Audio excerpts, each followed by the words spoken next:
What's going on, everybody? I'm here with Nick Walker, and we're going to tell you guys about the Ridge wallet. This is my little Ridge wallet. It is awesome. It's comfortable to use every day. I don't ever have a big. Do you have a big wallet, Nick, or do you have a man purse? What do you have? I have a big wallet. You should get a Ridge wallet, dude. This thing, it's tiny. It holds all your cards. You slip it in your pocket. You can't even feel it. You don't mind having that? You don't mind having a big bulky wallet in your pocket? It's annoying. I think I'm gonna have to get a Ridge wallet. Listen, I'll show you all the different styles you can get. Check it out. Show me the styles. So these are all the different wallets you can get. You know, carbon fiber, titanium, matte black. They got all these different styles, and I like that carbon fiber. Yeah, it's pretty cool. And they're doing 15% off this month, or you get 15% off by using code RBP. So get to ridge.com, use code RBP, and you can have the same wallet me and Nick are gonna have. I want to get one tonight.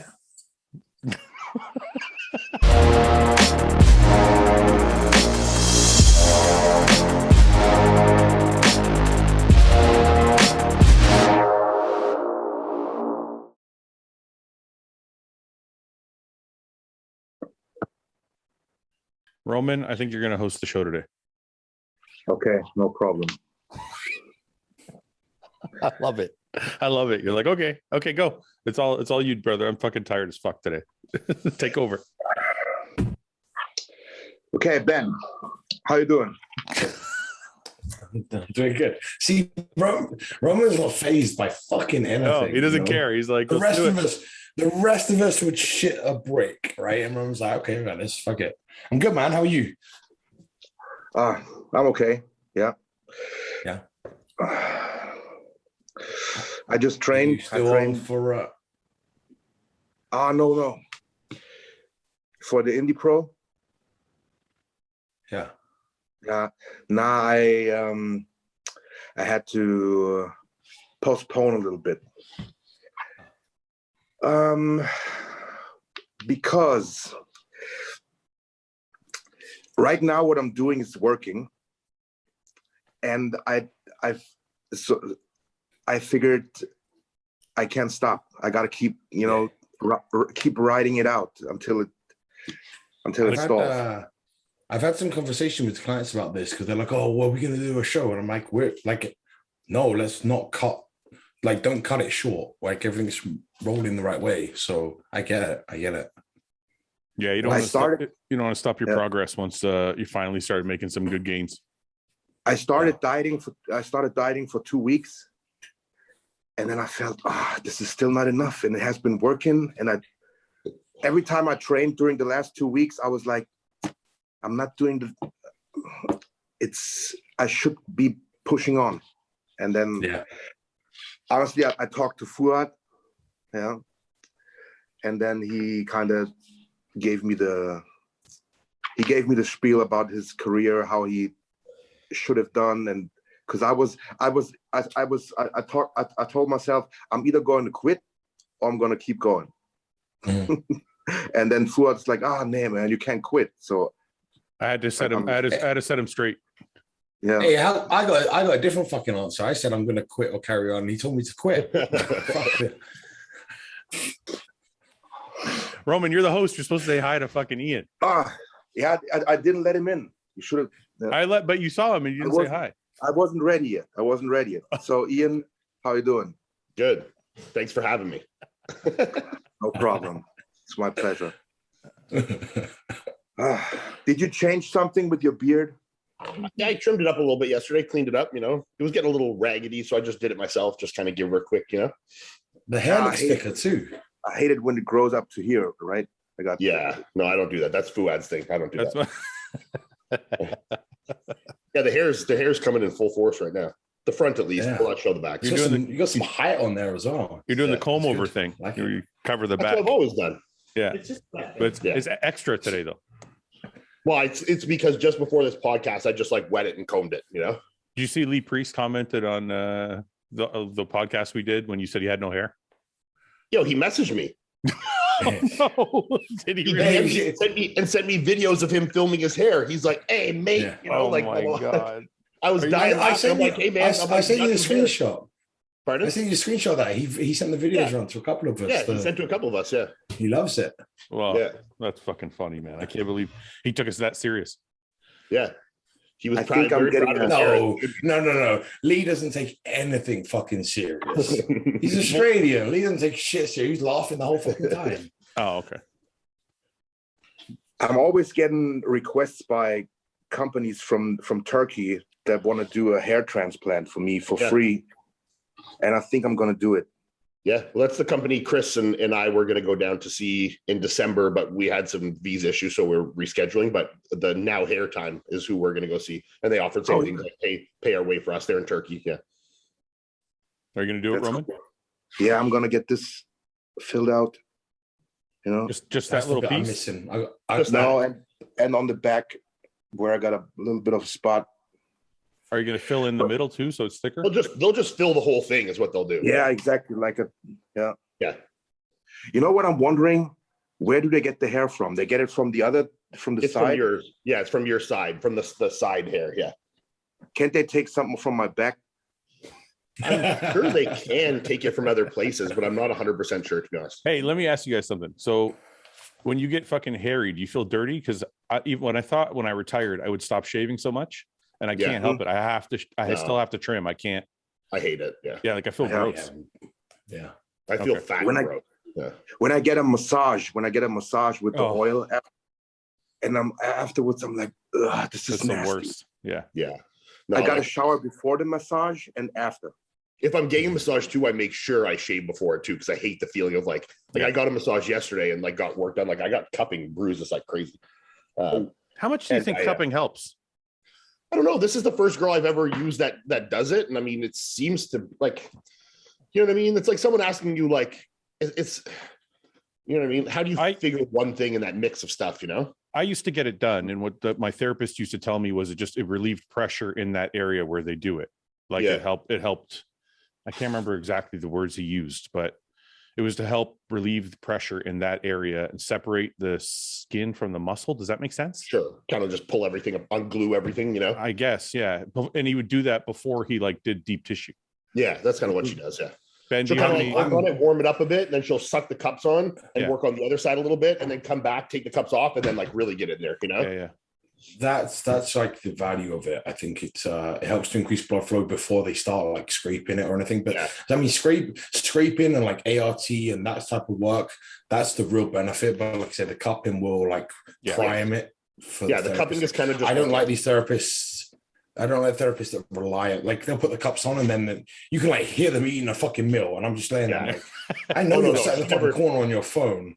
This girl we have that's coming up here every week now, she never stops. Like she'll put the cups on like just on my right side and then keep doing the left, or like my lower half and keep doing the upper, you know, like she never like stops while she puts the cups on. It's always continuous. I always felt like out of all the therapies I ever got with cupping or acupuncture or Grastons or anything like that, the deep tissue always did the most. Oh, just somebody who got in there with just like hard manual labor with their elbows and like just beat the shit out of the muscle. Like I always felt better.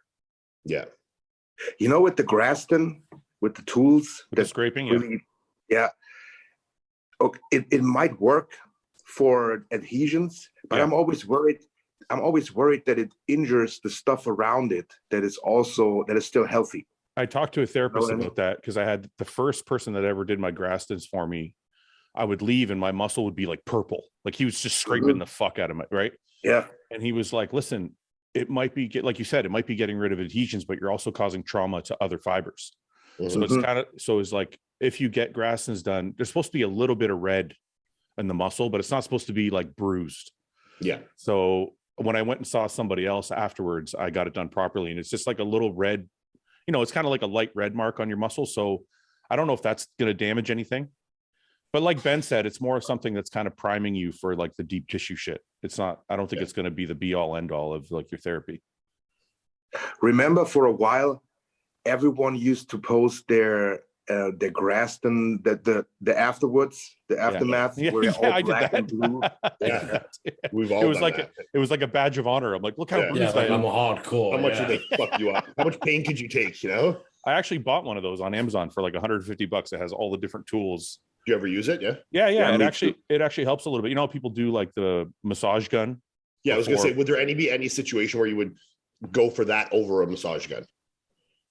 Well, I feel like the massage gun is better before training, and I feel like the scraping tools are better for after. Sure. Like and I could be wrong, I'm not a therapist, but that's kind of how I felt about it. I wouldn't want to necessarily scrape an area unless I did it really lightly before training, like to maybe just get the blood flow to the area. I scrape my forearm quite a lot because I've got that injury, like adhesion in there. Yeah. And so I'll sit there at night, like we'll put Netflix on, and like I'll just sit and like work it. Yeah, but you wouldn't do that before training, would you, Ben? I have done. Yeah. I have done, but very lightly, you know. Yeah. I just feel like the massage gun, the most beneficial thing with the massage gun is before training, because it just drives kind of blood flow and loosens up the muscle a little bit. So the scraping stuff I feel like is for later on.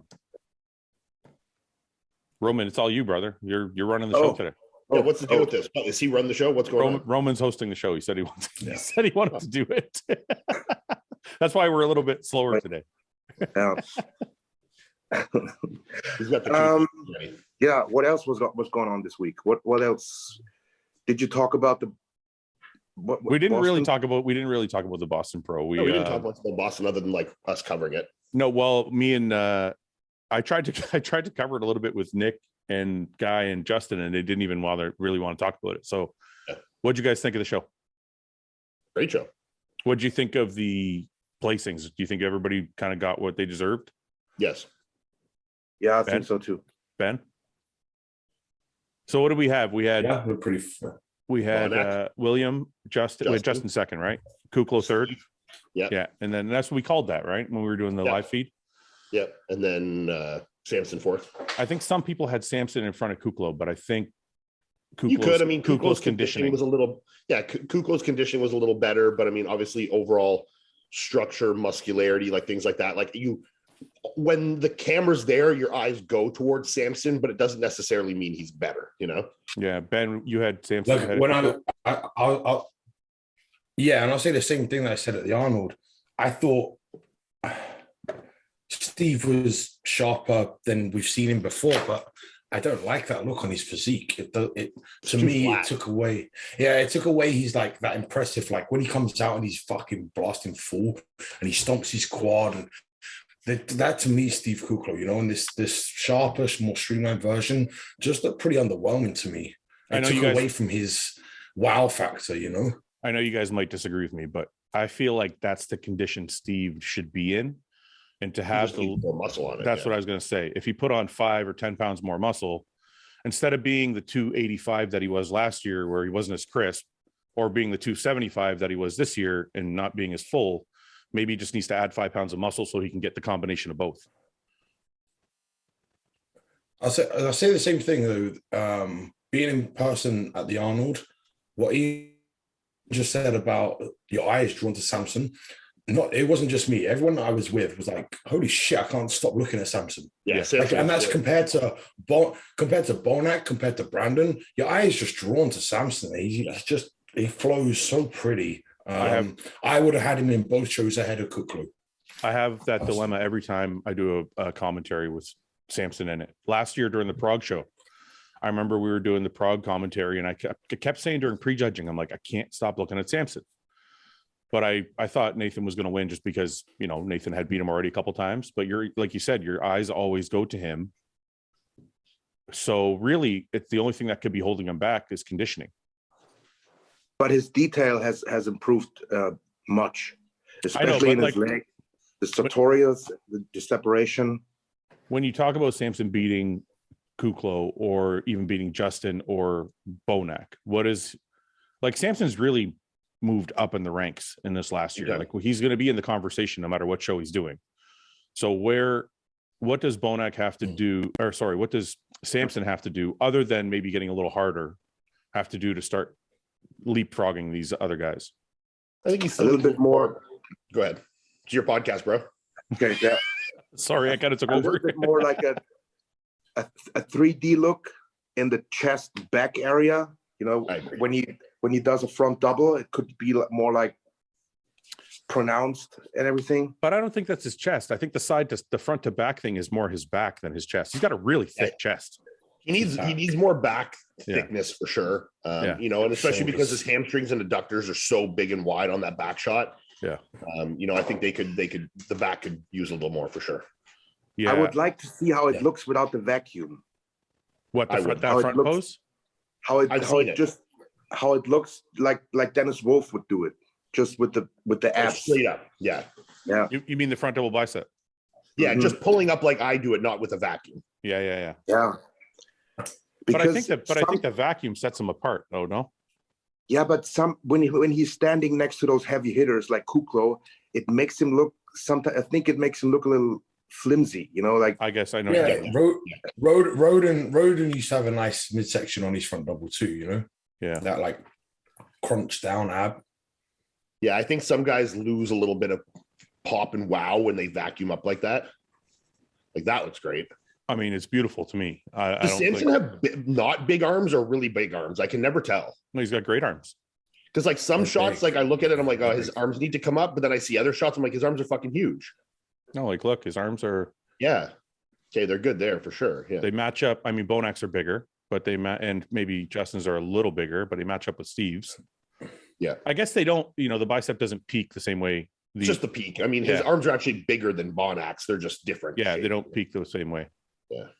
we need Estaclim back, man. I guess I Yeah. could see what you're saying, Roman, but when I look at Bonak's midsection, because look, this is what it would look like if Samson Well, did. that's flexing.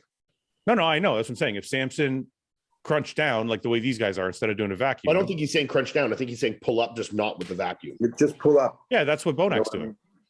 Yeah. Yeah. So and that's what Obviously, Yeah, Steve, but very Bonak different. is and that's what Bonak is Steve's so doing. compact. Yeah, it's very different. Yeah. I just, to me, like when I look at Steve doing it the way Roman kind of is suggesting, I personally like this a lot better. I think it sets him apart. I don't think it makes him look flimsy at all. I think it gives him more of an X frame. I think what makes him, and I hate the word flimsy, but I think what he needs, like when you look at the thickness in the lat on Bonak, More lat thickness. it just he needs to frame. Yeah. He needs to frame the front double a little bit more. Yeah. That's why And I said Estaclim. It's just bad. I'm mean- asking my guy. I'm asking there. my guy over here if you can get. There you go. Look. Yeah, Yeah, but he's doing this weird Flexing. twisting thing. It's like it's making his stomach look weird. Yeah. yeah. I would like to see like just a straight up and down. Yeah, And he's like got- like and he's Dennis, got- Sorry, go ahead, Roman. like Dennis Wolf did it. Yeah, he's Used to got it. big enough legs too, where he doesn't have to put one leg out. He could just Mm. stand square. But that's Samson though. He's got like a flair to his posing. How so old is Samson? I believe he's like 33, 36. 34. No, I thought he was older. I No, think I thought Ben? it was about my age. I'll have to check I with thought it him. was about the same age. I thought he was like mid 30s, so I don't know, somewhere in there. It's James's birthday today, eh? Yeah. Yeah, Yeah. How old's James now? 30, 31, 33? 32? 33. 33. Side chest. Yeah, I mean his arms from the side are more like Kuklo's. They don't not as much like this is a Yeah. Williams. that's a Williams got crazy arms, but like I mean, even Justin's biceps, his triceps aren't great, but look at his bicep from the front, Yeah. side there. it's just a peak. It's the peak, Yeah. right? Like Samson's got long biceps. Yeah. But look at the side of the leg though. I mean, His look leg at looks awesome. Yeah. yeah. I'm telling you, every time I see pictures, I don't know how Steve beat him. I just can't. I don't know whether I'm being biased or what, but I just don't see it. I think I can Must just see be it. a texture of the skin up close, To me, I think it's just they have similar physiques. It's more of a conditioning thing. I I don't don't think. think they have similar physiques at all. Well, I don't want to. Okay, when I say similar, that Yeah, just me Smaller, neither. broader. take that guys. with a grain of salt. I'm not saying they look exactly the same, but But when they're you the look most at similar two of those. when you four. look at this lineup, these two bodies, Samson and Steve, look similar, and then Bonak and Justin have a similar, that squat, shorter muscle belly. It's- Yeah. Yeah. So that's all I'm saying. I'm not saying they look the same. I'm just saying they have similar structures. But I think it's honestly, I think the only reason Steve, look at the conditioning here. This Can is you like, let this go around to the back shots? yeah, sorry. 1 second here. Let's see. he's working with Milos, right? Yeah. Yeah. So this is one of the things I told Samson. Like if you look at the conditioning from the back, until he gets into it. When you look at the conditioning from the back, his hamstrings are stripped and the glutes are separated, but he's not getting this detail that Okay, Kuklo. this is the shot that for some reason I thought his arms were small. Don't you think his arms look kind of small in the back double, even though his arms are huge? I think it's because the elbow's pointing out instead of It's because pulling he's around. like this instead Let of me- like this. Let me say if he's finishing. Let me finish the pose. Yeah, that's finished. It's So I still think like it's- they're tilted forward a little bit. Yeah. Yeah, because if you see Bonac, his elbow's twisted forward, and Yeah. you can see more of the arm. Because like even Steve's arms look bigger than, you know. Yeah. They're all twisting forward, whereas Samson's still. It could be a flexibility thing where he might not be able to get But I mean, around. his back detail is incredible. His hamstrings are great. I mean, the glutes obviously need to be a little harder. He needs a little more thickness in the lats and I mean the back as a whole, but I mean especially through the lats. The nice thing about Samson's back is it's all there, and the insertions are all perfect. Like it looks. Insertions are perfect. The details there. I mean, there's Yeah. everything there. It just needs more overall size. Yes, agreed. Ben, what do you see when you see this versus Kuklo? Do you see Samson winning this shot? I mean, it's tough because the camera angle, but I still have It is Samson tough. winning that shot. The back, yeah, I think the back shots are the closest, are the two closest shots that Steve's pushing him on. well, But I think shot for shot on everything else, I preference Samson. Now, I had this discussion with Patrick about condition, because obviously, and Ian knows this, Patrick's a condition snob. Yeah. Right. So he was like, well, his glutes. And I said, that I see what you're saying, right? I know Steve's glutes are in, but in terms of bodybuilding and putting on like the best package on stage, I feel like if Samson, for instance, and there's some other guys that this will be true for as well, if they're chasing getting the glutes in, there's going to be maybe 3 or 4 other body parts that suffer to get those glutes in. Do you know what I mean? So I hear you. I feel like Samson's going to lose some of his pop in like that chest, maybe his legs, because he's having to push a little deeper. Now, again, I agree with Ian where you put a little more thickness and size on his back that he can afford to maybe push a little deeper and get that condition, then he's a force. But like I said, at the Arnold, if they had on finals, they had Justin, Kuklo, and Samson, and I had Samson winning every shot except for the back shots, which I gave to Justin. Yeah.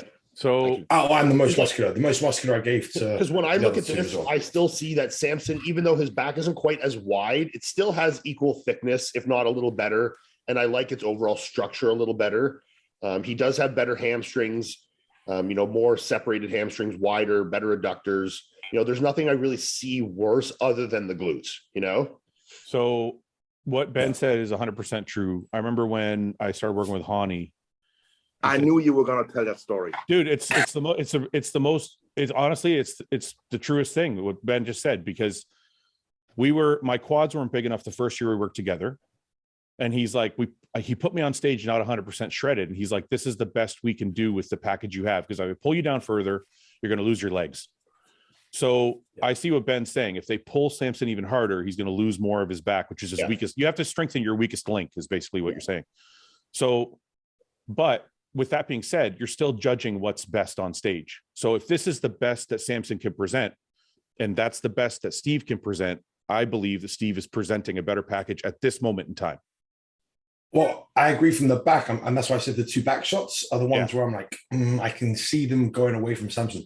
But I'm saying every other shot for shot, I had it Samson, especially from the front. But you have to judge. Any... But it's not necessarily just a shot for shot contest, right? Like sometimes it's an overall balance. And when you have a guy like Samson, who's very big, but his back is not as big, then you're like, okay, this guy has a hole.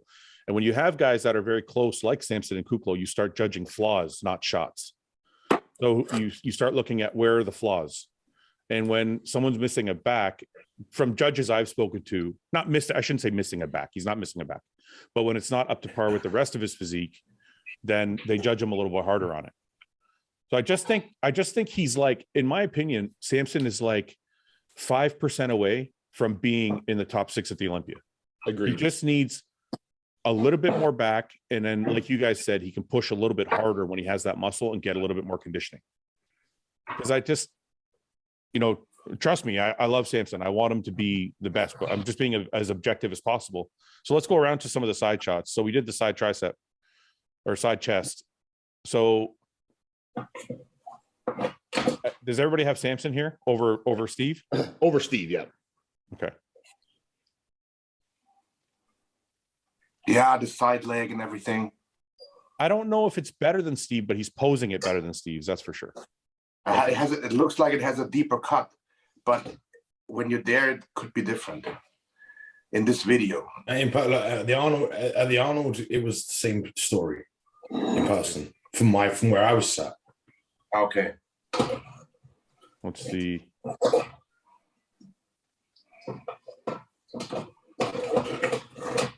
Is that open all the way? Good enough, yeah. So that's where I think that's the only area he's losing it. Yeah, I mean, that's not a great shot for him or Steve, but I mean, I would give that to Steve.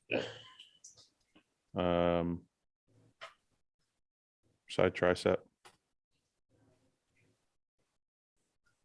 I mean, look how full his chest is there, Roman. Yeah. He's got a big chest. I remember from the photo shoot, I was like blown away. To me, that's Samson.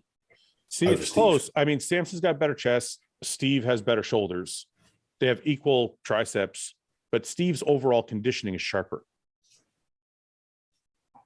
That to me is the main difference, right? When you look at them, like look at his stomach, it just the skin looks thinner.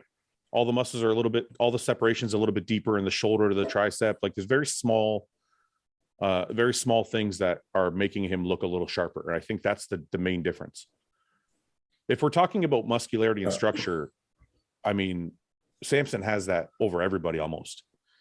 It's just that's what I mean. If you're on all of the criteria for judging, not just condition, you know. I know, but it's such a minuscule amount, right? His muscularity isn't that much greater than Steve's, right? It's like the abs are better. There he hasn't like blown it all the way out, but his abs are better. They're deeper. The chest is far fuller. I would argue his bicep is better in that side chest, in the side tricep shot as well. The tricep, the long head is thicker and showing more. I don't know. Ian, what do you think? Get off your phone. Sorry.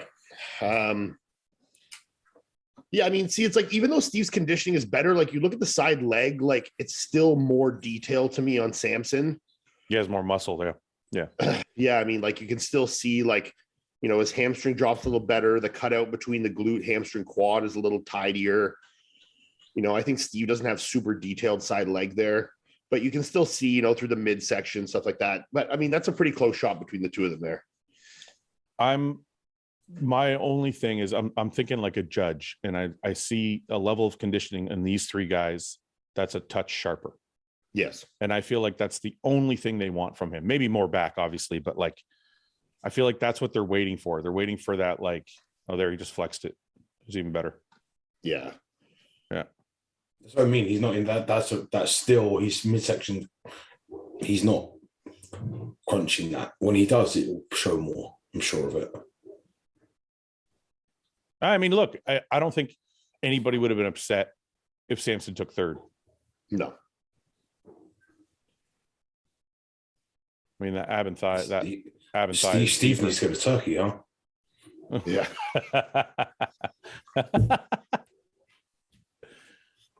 And then what about Justin and William? Is that clear? Because some people had Justin winning. He wins some shots, but I think like this shot here is obviously terrible for Bonac. Like this is just horrible, you know. But I mean, every other shot, like especially from the back, his detail is overwhelming, you know. Side shots is overwhelming. Like both of them are great in the front lat. It's like Justin has wider shoulders and a bigger structure, but William has just more muscularity and detail. More muscularity and detail for sure. Yeah. It's hard to ignore. Yeah. Okay. Where did what was the other placings in that show? Fifth was Phil Klahar, or no? Oh yeah, Phil, and then Max Charles, I think. Oh no, Max was fifth, then Phil.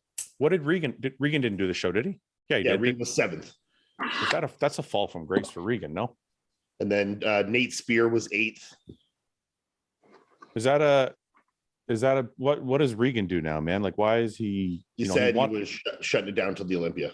I know, but I'm just saying, like, what does that do to Regan's stock? He wins a show and then he comes back into two other shows and doesn't really hit it again. Yeah, I mean, look, he had COVID.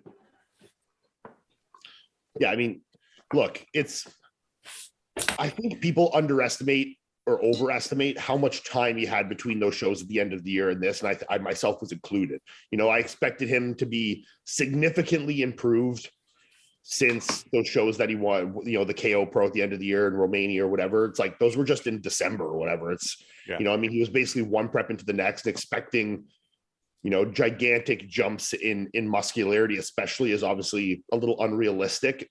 But I think a lot of us, just because he was down there living with Milos, you know, being pushed every day, expected to see some dramatic changes. So I think that's the biggest letdown of it. I don't necessarily think he was a bad Regan. I think there's been better Regans. I think this was a pretty standard Regan. You know, conditioning was lacking a bit. You know, muscularity still obviously needs to be improved. But I mean, it's, you know, I think he's got some time to the Olympia now, and if they can, you know, keep working hard like they were, I mean, I think it'll pay off, you know. I think people expected. Go ahead, Roman. Milos said he was sick a couple of weeks during the prep, and he lost a lot of weight. Yeah, I think most people expected more because of what they were seeing during his prep. Like, they were posting a lot of videos, and he looked big, and he looked like he was getting harder. And I was like, okay. I'd have really liked to have seen him take the whole year. That would have been the smartest. Yeah, I think after he won that show, whatever, last year, he should have just shut it down 100%, you know, focused on, you know, if you want to hop on a show, maybe, you know, with a month before the Olympia or something, just to, you know, kind of see where he's at. Great. But I mean, other than that, it should have been a full year of, you know, I mean, he's at the point now where the only, look, obviously conditioning is holding him back, but the main thing holding him back is still muscularity. And that's nothing but time can solve that issue, you know, like, so I think, yeah, the time could have been better spent, you know, focused on just growing, you know.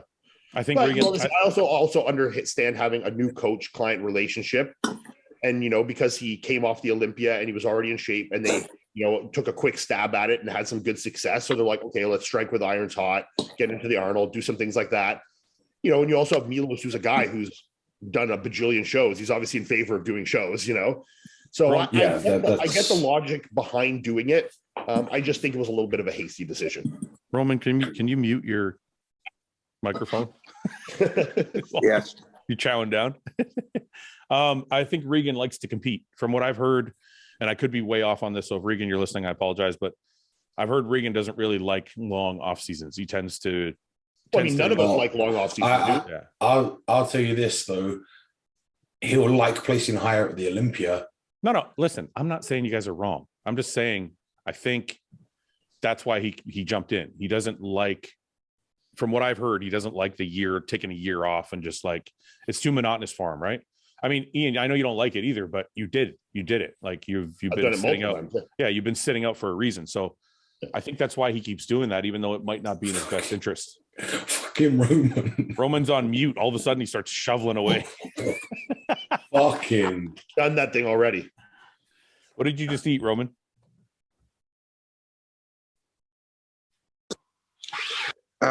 Standard chicken and rice.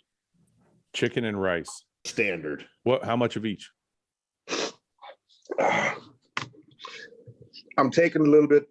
So this week, I'm taking a little rest of the food. So Okay. this was only 70 grams of protein and 70 grams of carbs. Okay. Yeah. How many So how many grams of rice is that, Ben? Like 300? no, 90 uncooked, right? 90 uncooked, yeah. I did 100 uncooked. So 75, something like that. But that was an easy meal. So Roman, you were going to do Indy, and you decided, we kind of glossed over that. So you decided to hold off. So what show do you want to do then? When can you decide that your progress is good enough? I said I was going to reach. Yeah, I said I was going to reach 300, right? And I stopped at 295. Yeah. So I might want to reach 300, or get in that area somewhere and then stay there for longer. I get you. Because I noticed. Well, listen, we started the diet 1 week. I dropped 20 pounds in a week. Come on. I was like, what the fuck is? Yeah, but Justin knows what he's doing. How the fuck? I know you don't even carry that much water and shit. Like, how did you drop 20 pounds? Yeah, they cut out. Yeah. Dropped that. I don't know. We didn't even do much, right? We just a couple carbs. Like I went from 1,300 to like 1,000 carbs or something like that, and then it dropped 20 pounds in a week. Has this the first time you've prepped with Justin? No. No. Oh, It was okay. I think the third time. So was it the loss of 20 pounds that made you decide to quit or want to quit Yeah. or want to like? I looked in the mirror and I was like, "What the fuck? Yeah. I'm not cut out for this. Maybe I'm just Bro, I have that feeling every day, man. maybe I'm just styrofoam, you know." No, but it's funny. It's interesting. I think it's good for people to hear that even somebody at the very top is like unsure of themselves. I don't know about the very top. Well, fuck, dude. If you're top 20, to me, if you're top 20 in the world, that's the very top. There's a lot of bodybuilders who've never been in the top 5 at a show. You know what I mean? You think I'm that good? Listen, you're not a top tier bodybuilder, but you're good. Like you're a good bodybuilder. Oh, okay. Somebody say something. Is he crazy or is it just me? He's great. He's the same as every bodybuilder. Yeah. Yeah. But worse. Yeah. Dialed to 11. Yeah. Yeah. Iain, you've been fucking sitting at like 300 for a while now, eh? Yes, I'm quite ready to be over with it. Yeah. Are you sick of it? Oh my God, I was sick of it 3 months ago. Yeah, me too. But now I'm back at it. How long have you been at 300 now? At least 6 weeks. And how bad does it suck? Tell people how bad it really fucking sucks to be that heavy. I honestly just sleep nonstop. Really? I wake up in the morning, I have my first meal, I go back to sleep for 4 to 5 hours. When do you wake up and have your first meal? What time is it? Like I'll have my first meal at like between 9 and 11, you know. Because I know you go to bed late. Yeah, so I'll have my first meal and then I'll sleep basically all the way till my pre-workout meal. And then I eat my pre-workout meal and train. Yeah. And then you lie back I down. haven't been sleeping well at night. When I'm this heavy, it's very difficult for me to get comfortable and to sleep. Like I'm like constantly, you know, moving, trying to adjust pillows. Like it's like I can't get comfortable to save the life of me, you know. Listen, it makes a big difference. I'm down to like, I think I'm 255 or something like that. I'm fucking sleeping, and I think the gear makes a difference too, man. Yeah, I'm off and I'm lighter, and my sleep is fucking way better than it ever has been. Longest time I can remember. My gear is pretty low, but I think it's, you know, a combination of that and then, you know, a little water from maybe the GH and then just the weight and the food. And I also eat like my last meal right before I go to bed, you know? So I think it's a combination of a bunch of things that are just like, ugh, you know? And you're pretty heavy. You're like fucking 290 most of the year. Like you have trouble sleeping or you sleep pretty comfortably? No, it sucks at 290. I mean, the heaviest I got to was 294, I think, past like winter. And like I said, everything. Like I can't see I wish, like Luke used to go like lay down, we go to a hotel room and he'd lay on his back like this and pass out. And I'm like, I fucking wish. Like I have to sleep on my side. And like Iain, I'm like putting pillow, like I've got that body pillow there. I've got another one in the bedroom. Like so I'm building like a fort to keep this arm here so that I don't like cross in here. Yeah, it's a hot. And then recently I put my CPAP back on because I got so fucked off with it.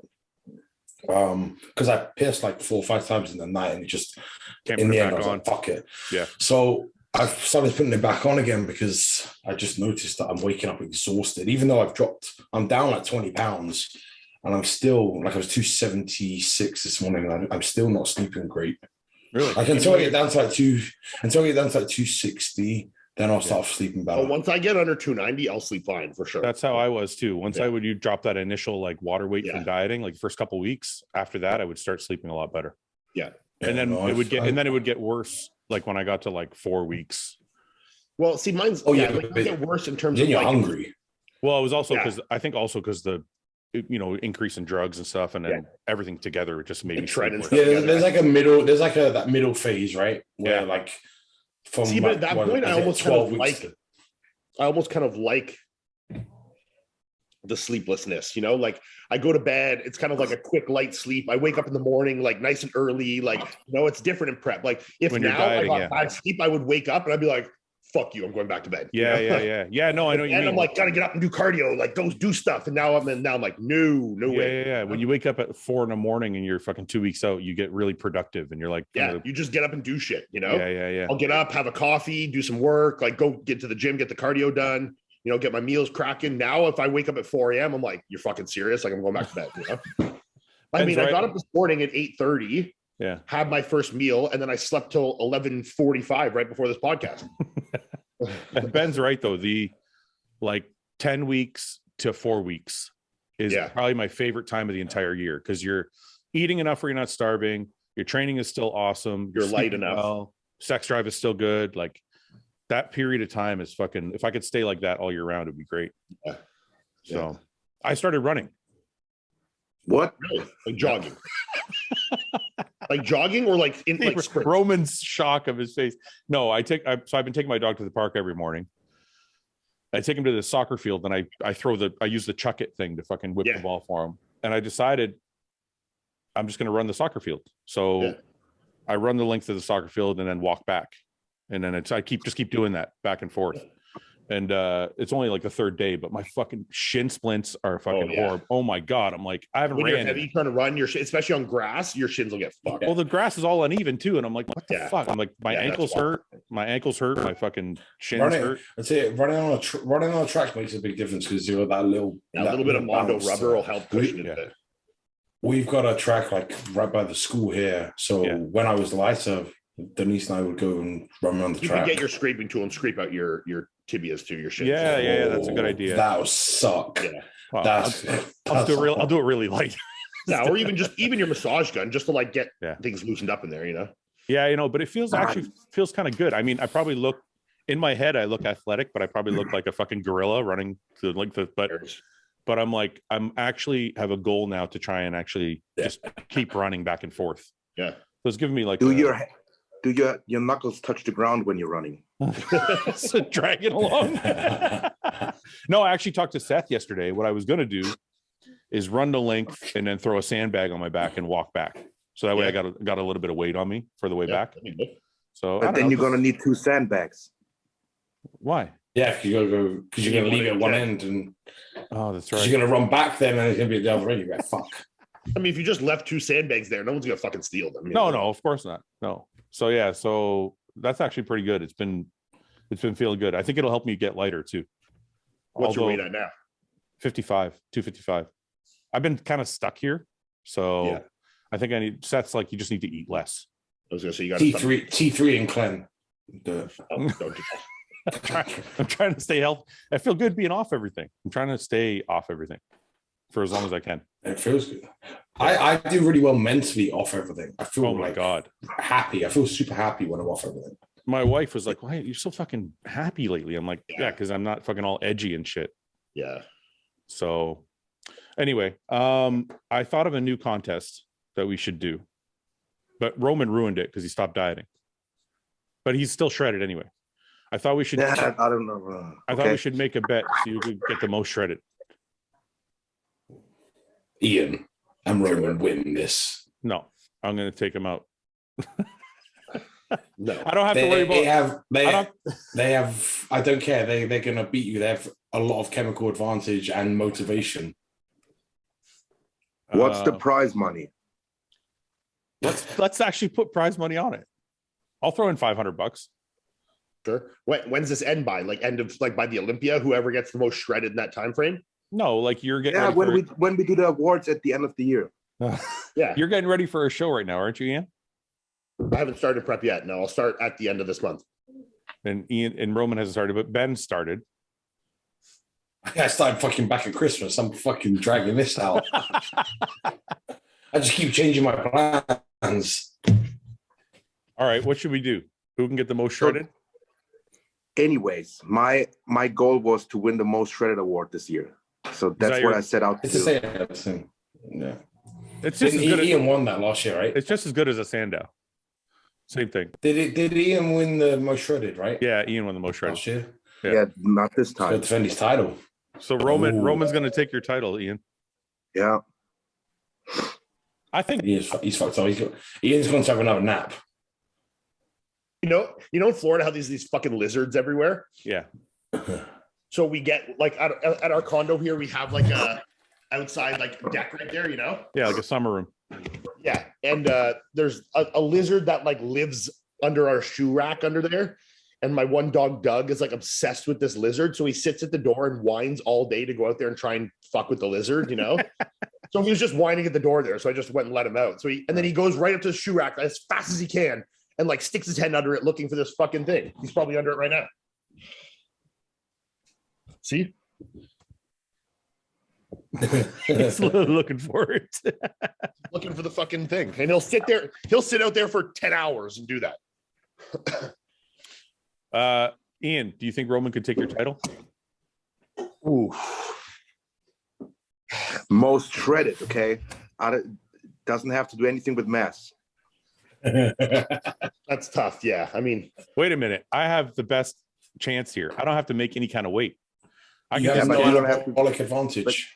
what'd you say, You Ben? can't take any. Why can't I take anything? There's nobody said this fucking. I don't have any rules. dude, Oh, so you're gonna go back on to win a sword? And to win your own sword. No, I'm not to win the sword. I want Ian's $500. Oh, I don't even know if I want to encourage that behavior. All right, I'll do it naturally. I don't even know if that's any healthier. Well, I can't be natural. I'll Just do it. get in shape. Just do your running, and we'll see how lean you get. Okay. This is bullshit. No, you guys listen. We're trying Fred, to you're not part of the healthy- you're not part of healthy- the crew anymore. Yeah, Fuck you healthy guys. post-retirement activities. Okay. You guys can kiss my ass. I'm still a bodybuilder. I'm just not as big as you guys are. No. Ian, are you gonna throw $100 into the pot? Oh, for sure. I'll throw $500. No, bucks in 500, not 100. 500. 500. We got to make it a good Okay, pot because we're going to get all the guys involved. Anybody doing a show by the end of the year can be involved. Ben, are you in? By default, I'm in. I'm doing a show in 19 weeks, so it counts. And of course, I'm going to try and be as shredded as I can be at the show. That's the whole point. But Yeah, but are you gonna I'm put not Ian. $500 on it? Roman wants to know if you're going to give us your $500. Roman wants his money. yeah, the most shredded will get my 500. There you go. So, is there rules for how to take the photos? Because I can find some pretty good lighting. Well, there'll be stage pictures. Except I won't, for you. I'm not going on stage though. Daylight. You're out there. Don't Fuck you have you, a Ben. show? Oh, you Yeah, want me to do guess? guest You want me pose. to guest pose at my own show? Yeah, get on stage at your show and show it off. I might do that. Actually. Or when they let you commentate the Olympia Take my or the clothes press off con, or the yeah, exactly. and never be At the- invited back. So who I was actually pretty impressed with too at the Boston Pro was Phil Heath commentating. Mm. Was he good? Phil did a surprisingly very good job. I would like to see you and him do a show together. Like I was expecting, when you expect Phil, it's like you kind of expect a little bit of arrogance, a little bit of talk about Phil. No talk about Phil, no arrogance, no negativity at all. It was very, very well thought out, constructive criticism. It was like no negativity. He'd feed a good compliment and he'd say some things they could work on, tell them how they could work on it. And it was so positive. I was like, man, this is really good from Phil. I was very impressed. But the $1 million question is, was he better than me? No, but it would be a good tag team, I think, I'm just joking. It'd be interesting. But I did want to know your opinion. Yeah. I didn't hear you. I didn't hear you at the Arnold, so I reserve judgment. But Phil was good. He was good. He was really good. Well, Ian heard both, so I'll take Ian's. Yeah. Roman, did you hear both? It was very different. Like he was a side panel. It was so different because he was like a side panel, just throwing in a bit of like, his opinions to help. Yeah. Where you were like leading the charge. It's very different, Yeah. I think I'd like to do that. I think, listen, anytime you have a 7-time Mr. Olympia, I mean, this is what I think it was unexpectedly good even for Phil. But this is what I think they tried to do when they had Sean Ray and they had Lee Haney and I think they took these guys that are legends and they're like, who can talk better about bodybuilding than legends? Mm-hmm. And I guess sometimes it doesn't work, but with Phil, that's what you want. You want a guy who's been a 7-time Mr. Olympia, who's a fucking legend, who can give an accurate. He was giving stuff like I would look at the person's physique and he would be like, they should improve this, and I didn't even notice it right away. And then when he said it, I was like, oh shit, yeah, he's right. Yeah.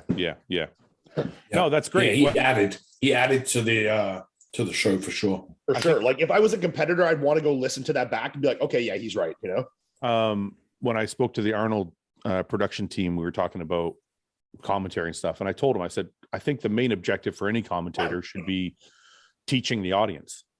Like no one's going to learn anything from like Sean Ray talking about his past and talking about like, oh, their calves aren't big enough. Like no one's learning anything from that. I think the main objective, and that's going to make them want to do is not watch bodybuilding anymore. Yeah. And I think the main objective should be to teach the people watching and pretend they're all beginners. Yes. And that's, I think that's what Rogan does a really good job. I always look at Joe Rogan doing commentary for UFC. Yeah. You could have never, ever been a fighter and watch UFC right and you understand right away what the ground game is like because he's and I think that's a huge reason why UFC really exploded is because of Joe's good commentary, got a lot of people involved in it because they understood the sport a lot quicker and got a lot more invested in it a lot faster. Well, if you remember, when you go watch like Olympic gymnastics or something and you're like, or figure skating, you're like, I have no fucking idea how they're judging this. Yeah. And the commentators speak as if you should all know, you know, that's the problem. Most like, he did a triple this with a that, and it's worth this point. It's like, I don't know what the fuck you're talking about. That's the problem. Most commentators talk like the people listening are as educated as they are. Yeah. And I'm like, you can say somebody's watery, but to the person at home that they don't know what the fuck watery, like explain to them why they're watery. What do you see that's watery? Yeah. Like, oh yeah, he's a little watery. If you can see his lower back, the thickness of the skin, the fold there, you know?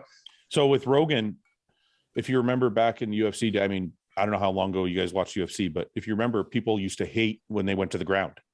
They just wanted to see a stand-up fight. And a lot of people are still like that. But I think more avid UFC fighters, UFC watchers, like the ground game now because Rogan has taught them what the fuck it means. Yeah. So I think that's what I haven't had a chance to listen to Phil yet, but that's what I've heard about his commentary is he actually is giving. It was very good teaching people what to watch. Yeah. Yeah, I'd love to. It was like, you know, he could bring up his upper sweep a little bit. This is something he could do for it, but his back looks great. You know, like he would give a little bit of this, a little bit of that. It was good. See, the other thing about Phil is, and maybe I could learn from that a bit, is when you're a 7-time Mr. Olympia and a legend of the sport, you can give any critique you want as long as it's constructive, and it will be received differently from the people on stage. Rather than me saying it, right? Like when I'm listen, just for example, like if I'm commentating, if I'm too critical, it doesn't come off the same as Phil being too critical, right? I agree to a point, but also Phil is known as being like a little bit of kind of like a negative guy. So I mean, it's, you know, if he comes off too much, it's just like, and here's the thing: if you talk about Rogan, Rogan has never been at the top of the fight game. Yeah. So. Yeah, but Rogan's like you have like DC. You have like DC. Yeah. No, but DC would be like the Phil. Yeah. Phil of right. Yeah. So he gives that criticism. Rogan still does it, which would, I mean, you've been at the Olympia, so you have a bit more credibility than Rogan in the UFC. But people still, I think that's more probably in your head than it probably is. You getting comfortable with it. No, you're right. It probably is. It might have been because my first time and whatever. But I also think. You don't really hear Rogan get negative about guys like their fighting skills or their training. Like you don't ever hear him be negative in any way about them. No, I mean, like, look, if there's some super sloppy fights, he'll say like, obviously that their, you know, cardio is bad or that, make some kind of like quick, you know, jokes about it. But he's usually focuses on educating more than just shitting on, you know, the objectivity of it. Yeah. And I think that's why maybe somebody like if it's constructive. So if the competitor was to go back and listen, if they were to hear it and be like, okay, like I can work on that, like you said, I can go back and improve my sweep and things like that. Be as critical as you want to be if it's constructive. Yeah. I agree. I think you know, Ian's right. Like if me, Dennis, and Phil, I would love to do that because Dennis would be like funny. Yeah, I would have my own style, and Phil is like a legend. Yeah, I think it would be a really good combination. That'd be fun. Have you talked to anyone about the Olympia at all? No, I had a brief conversation with Dan Solomon the morning after the pre-judge at the Arnold, but he didn't say anything about commentary. He just said, you know, he said, "How was it?" I said, "I had fun." He said, "I heard you did a good job." Blah blah blah. So I don't know if they're going to call or not, but laying the seeds. Listen, the Arnold people are really happy, and they invited me back. So. I'm definitely focused on doing the Arnold stuff. And I'm hoping, and I don't know if this is possible, but I'm hoping to do the Arnold UK as well. So we're going to be at the Arnold UK anyway, like Hostiles. I might do that show. Really? Do that show. You should. Yeah, because it's right in my Yeah, you're not far. in my ballpark there. Well, In my also time wise. Ben you said you were going, right? Around that time? I'm going, yeah. Yeah, so we're gonna have a I'm going booth. for the Arnold. I'm going back to see it. Yeah, Ben will be at the booth, and then we're gonna have a combination like Hostile RBP booth. So Roman, you can come to the RBP booth and hang out. And I was hoping James would too. There you go. That Roman, that's your expenses covered, Roman. There you go. No, I'm not paying for it. It's gonna get him there because he's there already. What do you mean? The Arnold's paying you to be there. They're gonna pay for your flight and hotel. You're just gonna show up. They do. Yeah, the Arnold pays for that. Last stuff. time I did the Arnold, It's an invite, I didn't pay. Yeah, they're Maybe supposed only to pay. Columbus does that. The other ones don't do it. Maybe, I don't know. Maybe not. I don't know. I know I did Ohio. I did the Hong Kong show, and they were like, "Yeah." Yeah, you maybe got to do Ohio then. Mhm. Have you ever done the Columbus Arnold? No. Oh, dude, you got to do the Columbus Arnold. This is the best one. It's I've just done it as an amateur. I've done it. yeah, but you got to. Roman, have you not done the Roman? You not done the Olympia? Come on, man. Arnold's That's different, fine. you asshole. Just fucking do it. The Arnold's different. He'd get the invite. He could for sure get the invite. Yeah, they should have Roman up there. So yeah, I figured Samson would be at the Sure. booth too. So yeah, we're all going to be at the Arnold Thank UK. So hopefully I could, if I can commentate that, that'd be fucking sweet. But all right, let's do some questions. Yeah, That's your favorite part, eh, Roman? yeah. We tried to do questions on the last podcast. We got through 2, and then it went to shit. So let's see if we can get through more than 2 questions today. We're singing happy birthday to James, by the way. I thought James was coming on the show. He's going to be joining us. I think I forgot that our hour changed, like daylight savings or whatever. Yeah, That was my problem too. I was like, okay. That's why you were messaging us. I'm like, fuck, because we are. They got rid of that now, eh? They passed a bill to get rid of daylight savings times where the hour switches over. So it's never going to switch back and forth again? Apparently, by So which one? So which one is he going to stay with? Is he going to stay with what we're in now, or the one when it goes back? I don't know. Apparently, 2023 they're not doing it, so I think it's staying in the one we're in now. I believe. So it's better. There's more By sunlight. the other one. You prefer the other one, but it gets darker earlier. The other one. There's a reason. There's a reason. We Why? can get the Phoenix to bed earlier Oh, because you it's like selfish putting his room, yourself. it's darker. I like the sunlight. Stay in bed. He goes to bed earlier, and then Okay. Okay, Ian, like specifics. Tips on how to grow biceps. Lots of curls. It's specific, no? It's Yeah, I mean, look, let's be serious. You do curling movements to obviously grow your biceps. I mean, I think also people neglect, building their brachioradialis like this area as well. The hammer curls, reverse curls, I think are really big as well for getting a good complete arm. So I mean, just make sure you hit it from every angle. I'll give my 2 cents for arms because I had trouble growing my arms and they started growing when I stopped trying to go heavy. Yes. So for arms, I always found that a more moderate weight with a little bit more volume worked a little bit better than just trying to do like sets of 6 or some shit. 100%. Ben, anything? Or Roman, go ahead. That, and you want to try to exhaust the biceps through its full range of motion during one training session. Obviously, you can't do that with one exercise. Yeah.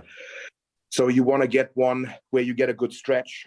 That's like a cable from behind, or like a shortening, yeah, or an incline sitting, on an incline bench. Then you want to do one like in front of you, like a regular dumbbell curl. And then preferably you want to get one where you get a maximum contraction, and the maximum contraction is up here. So there's this hammer strength machine, for example. I have that or one. you do the one between the cables like that.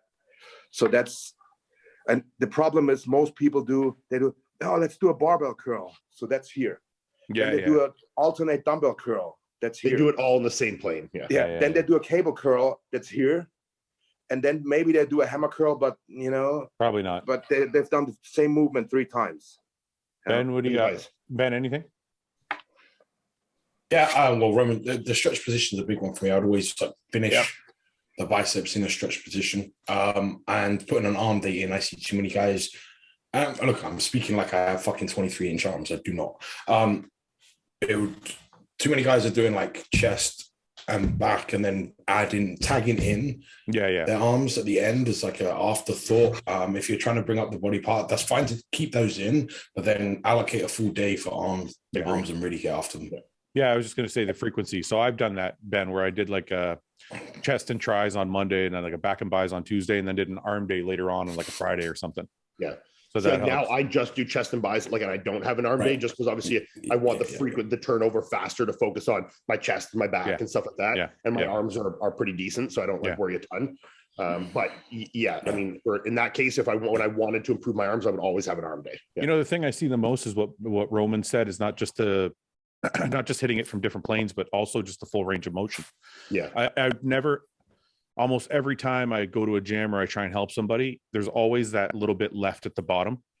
Like they'll bring their arm down to here, but they won't actually like stretch it all the way out. And it's because they're trying to go too heavy. So it's like, if you're on a preacher bench, man, the preacher fucking kills me. Well, that's scary. If you're going heavy on a preacher, you're waiting to get hurt. Yeah. No. So wait a minute. Let me rephrase. So 1, I don't go heavy on the preacher. 2, I never do it first. Yeah. So I'm saying for someone going heavy. Yeah. So, but guys do go heavy on it, but you always see them doing this, where it's like they'll stop here. Yeah. And I'm like, go lighter and open up your fucking arm all the way, and you'll get way more out of it. Yeah. Go ahead, Ben. Go ahead. I was going to say the tension or the resistance profile from using something like a cable is much more suitable than using a dumbbell in those instances. I agree. Oh, you mean like, so if I'm doing a preacher, you think I should set up my preacher bench in front of the cable stack? I think that's amazing. Like, I love that. You can like curl and then you get to there, because the tension right here. If I'm using a dumbbell, and the weight's coming this way, I want the tension going like this way here. So if I can get the cable here, then that's a much better. Oh, you know what we used to do?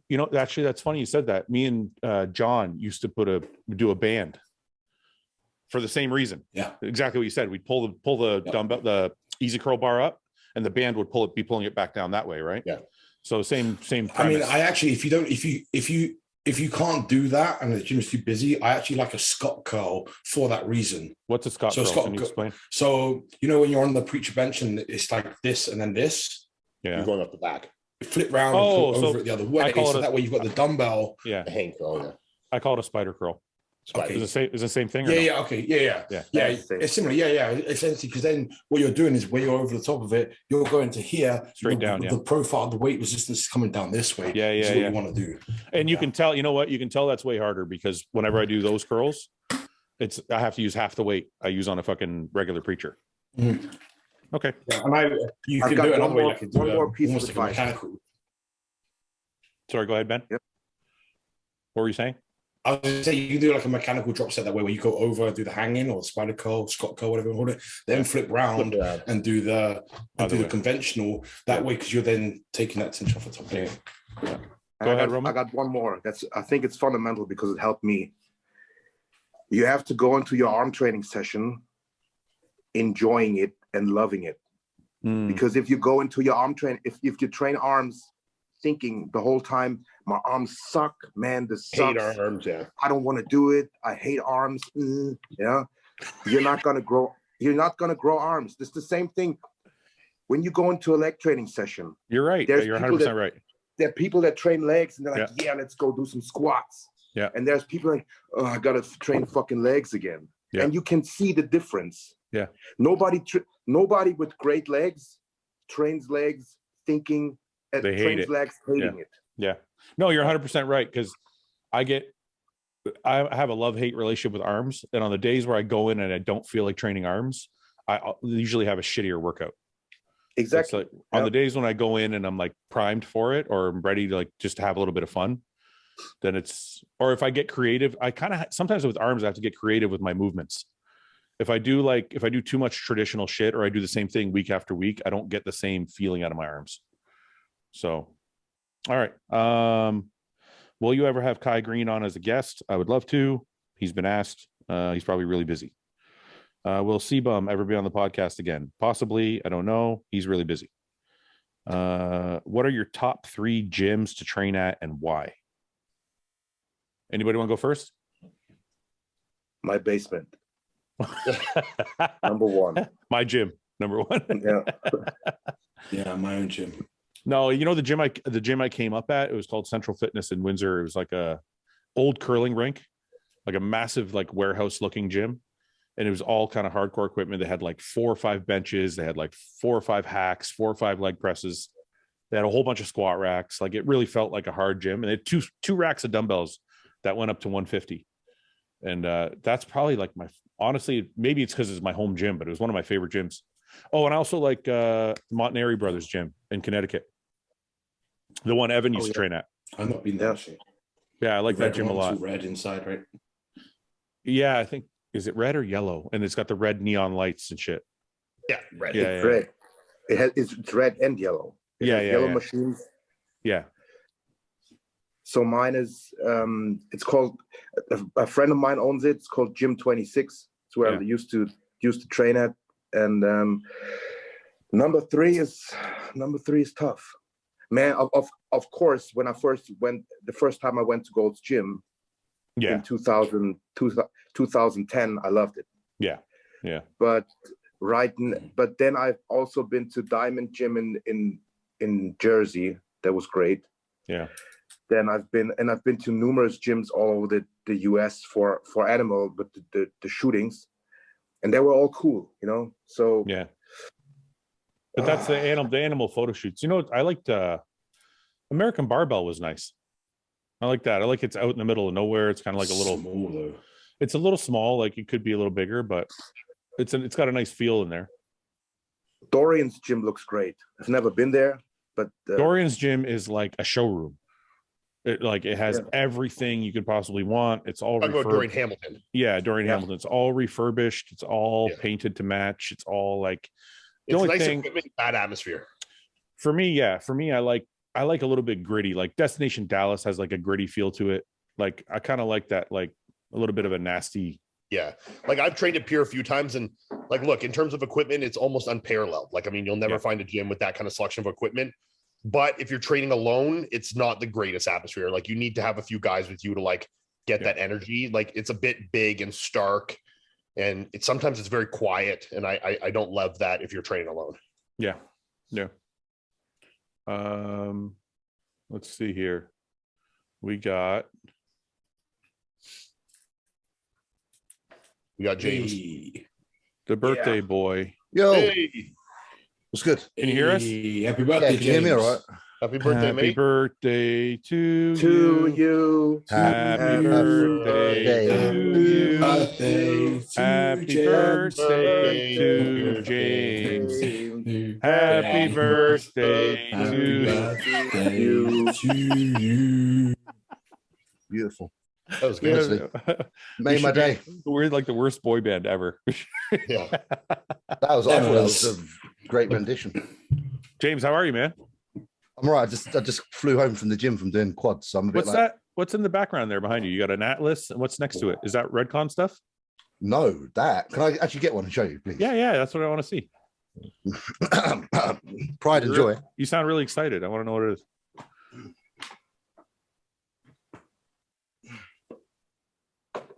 What the fuck is that? They're all the same too, right? These are A fucking bobblehead.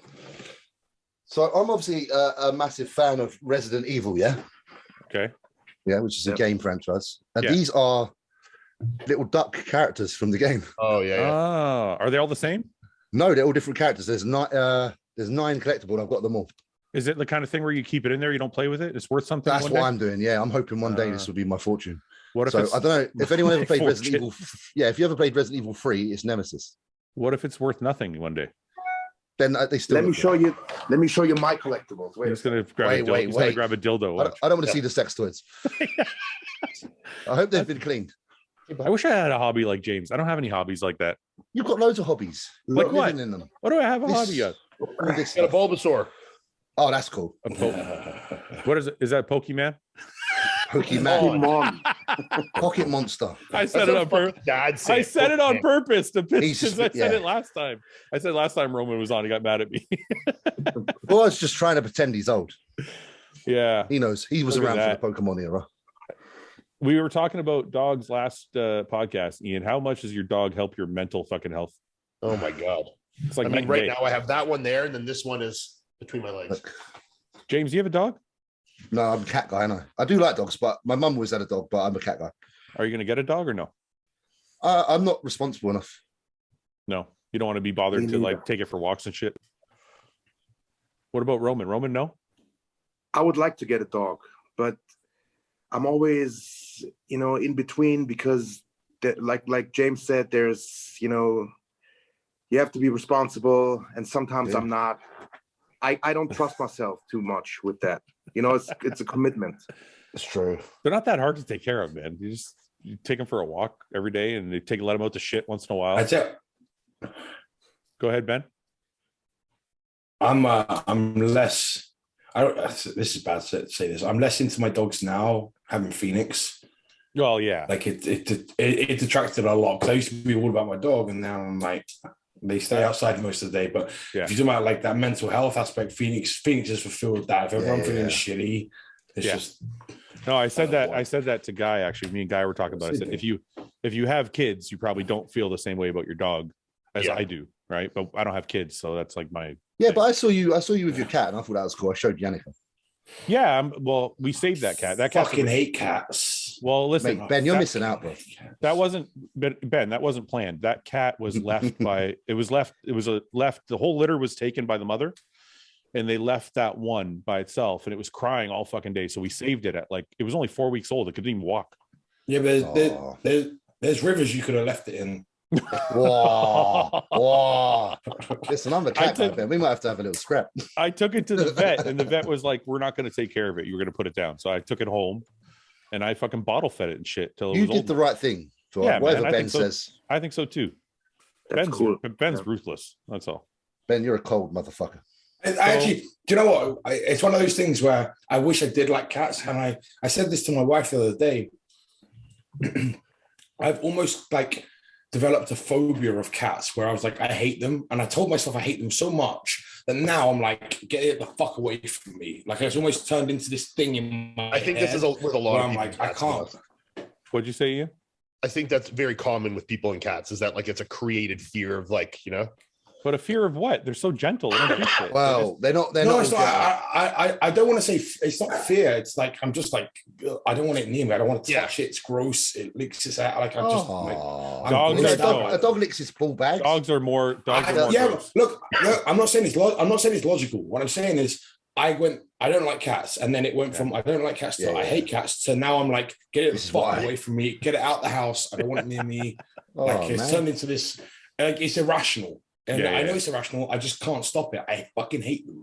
There's nothing like an evening when you're sitting down in the living room and your cat's on top of the radiator shelf, just sitting there and chilling in this room with you. You're just like, good lad. You're not pissing me off. You're not all over me, but you're in the same space. Yeah. Ian, What's his name? You had a cat. That's right. I've had two. Yeah. Yeah. Sorry, James. Ian, Roman asked, what's your cat's name? Mine's Monty. Monty. All right. What are you doing for short for Montgomery? That seems like a good cat name. It is. What are you doing for your birthday? I'm actually going to see Batman tonight. My friends and Yannicka booked the cinema. Didn't tell me. I didn't know. I don't like doing anything big because I'm kind of chill. So that's nice for me. Cinema is cool. Do you ever do anything big on your birthday? You ever go get drunk with your friends or No, not really, man. I'm boring. I went gym obviously today and just did legs. I'm like you guys, just train, innit? Do any of us do that? Do any of us get drunk? No, but I used to is what I'm saying. So I'm just wondering, is there ever a time where you were like, it's my birthday, I'm going to get fucked up? Or... Yeah, when I was in my teens, I was giving beers to the birds and seeing which one wants to go and have sex first. You know what I mean? That was it. But then that changed when I turned about 18. All right. So now you're how old are you today? 33. The end is near. The end is fucking near. I'm in the gym today and everyone's telling me I'm fucking old. The end is near. 33 is good though. That's like your peak prime bodybuilding years. 30 to 30. 30 to 35, in my opinion, is like prime bodybuilding years for a guy. I've said to myself, and I've said to myself, like, I'd like to be wrapped up by 35 in the competing side of things. I don't buy it. There's no way. You have so much to do still. There is, but I don't know. There's also loads of other shit to do as well. Well, here comes a Nick Trigilli video. Yeah, absolutely. Nick James retiring in 2 years. He said he's retiring at 35. Yeah. Nick Trigilli put up a video of me the other day saying that because I was doing the Vancouver Pro, he suspects it's because I'm getting deported. What? Zero evidence behind it. I would straw clocks in there. So this is why I was going home too. I messaged him. Thank God I'm not interesting enough. Yeah. I think what it is like you're perfect. Like maybe he really likes everything about you, Roman. Like Roman, because he's like, there's nothing he can discredit because he likes that you love sex. Like there's nothing wrong with you from a man's perspective. Yeah. You can't dig. Exactly. Whereas Ian is everything. Is that loads wrong with Ian? Just everything terrible.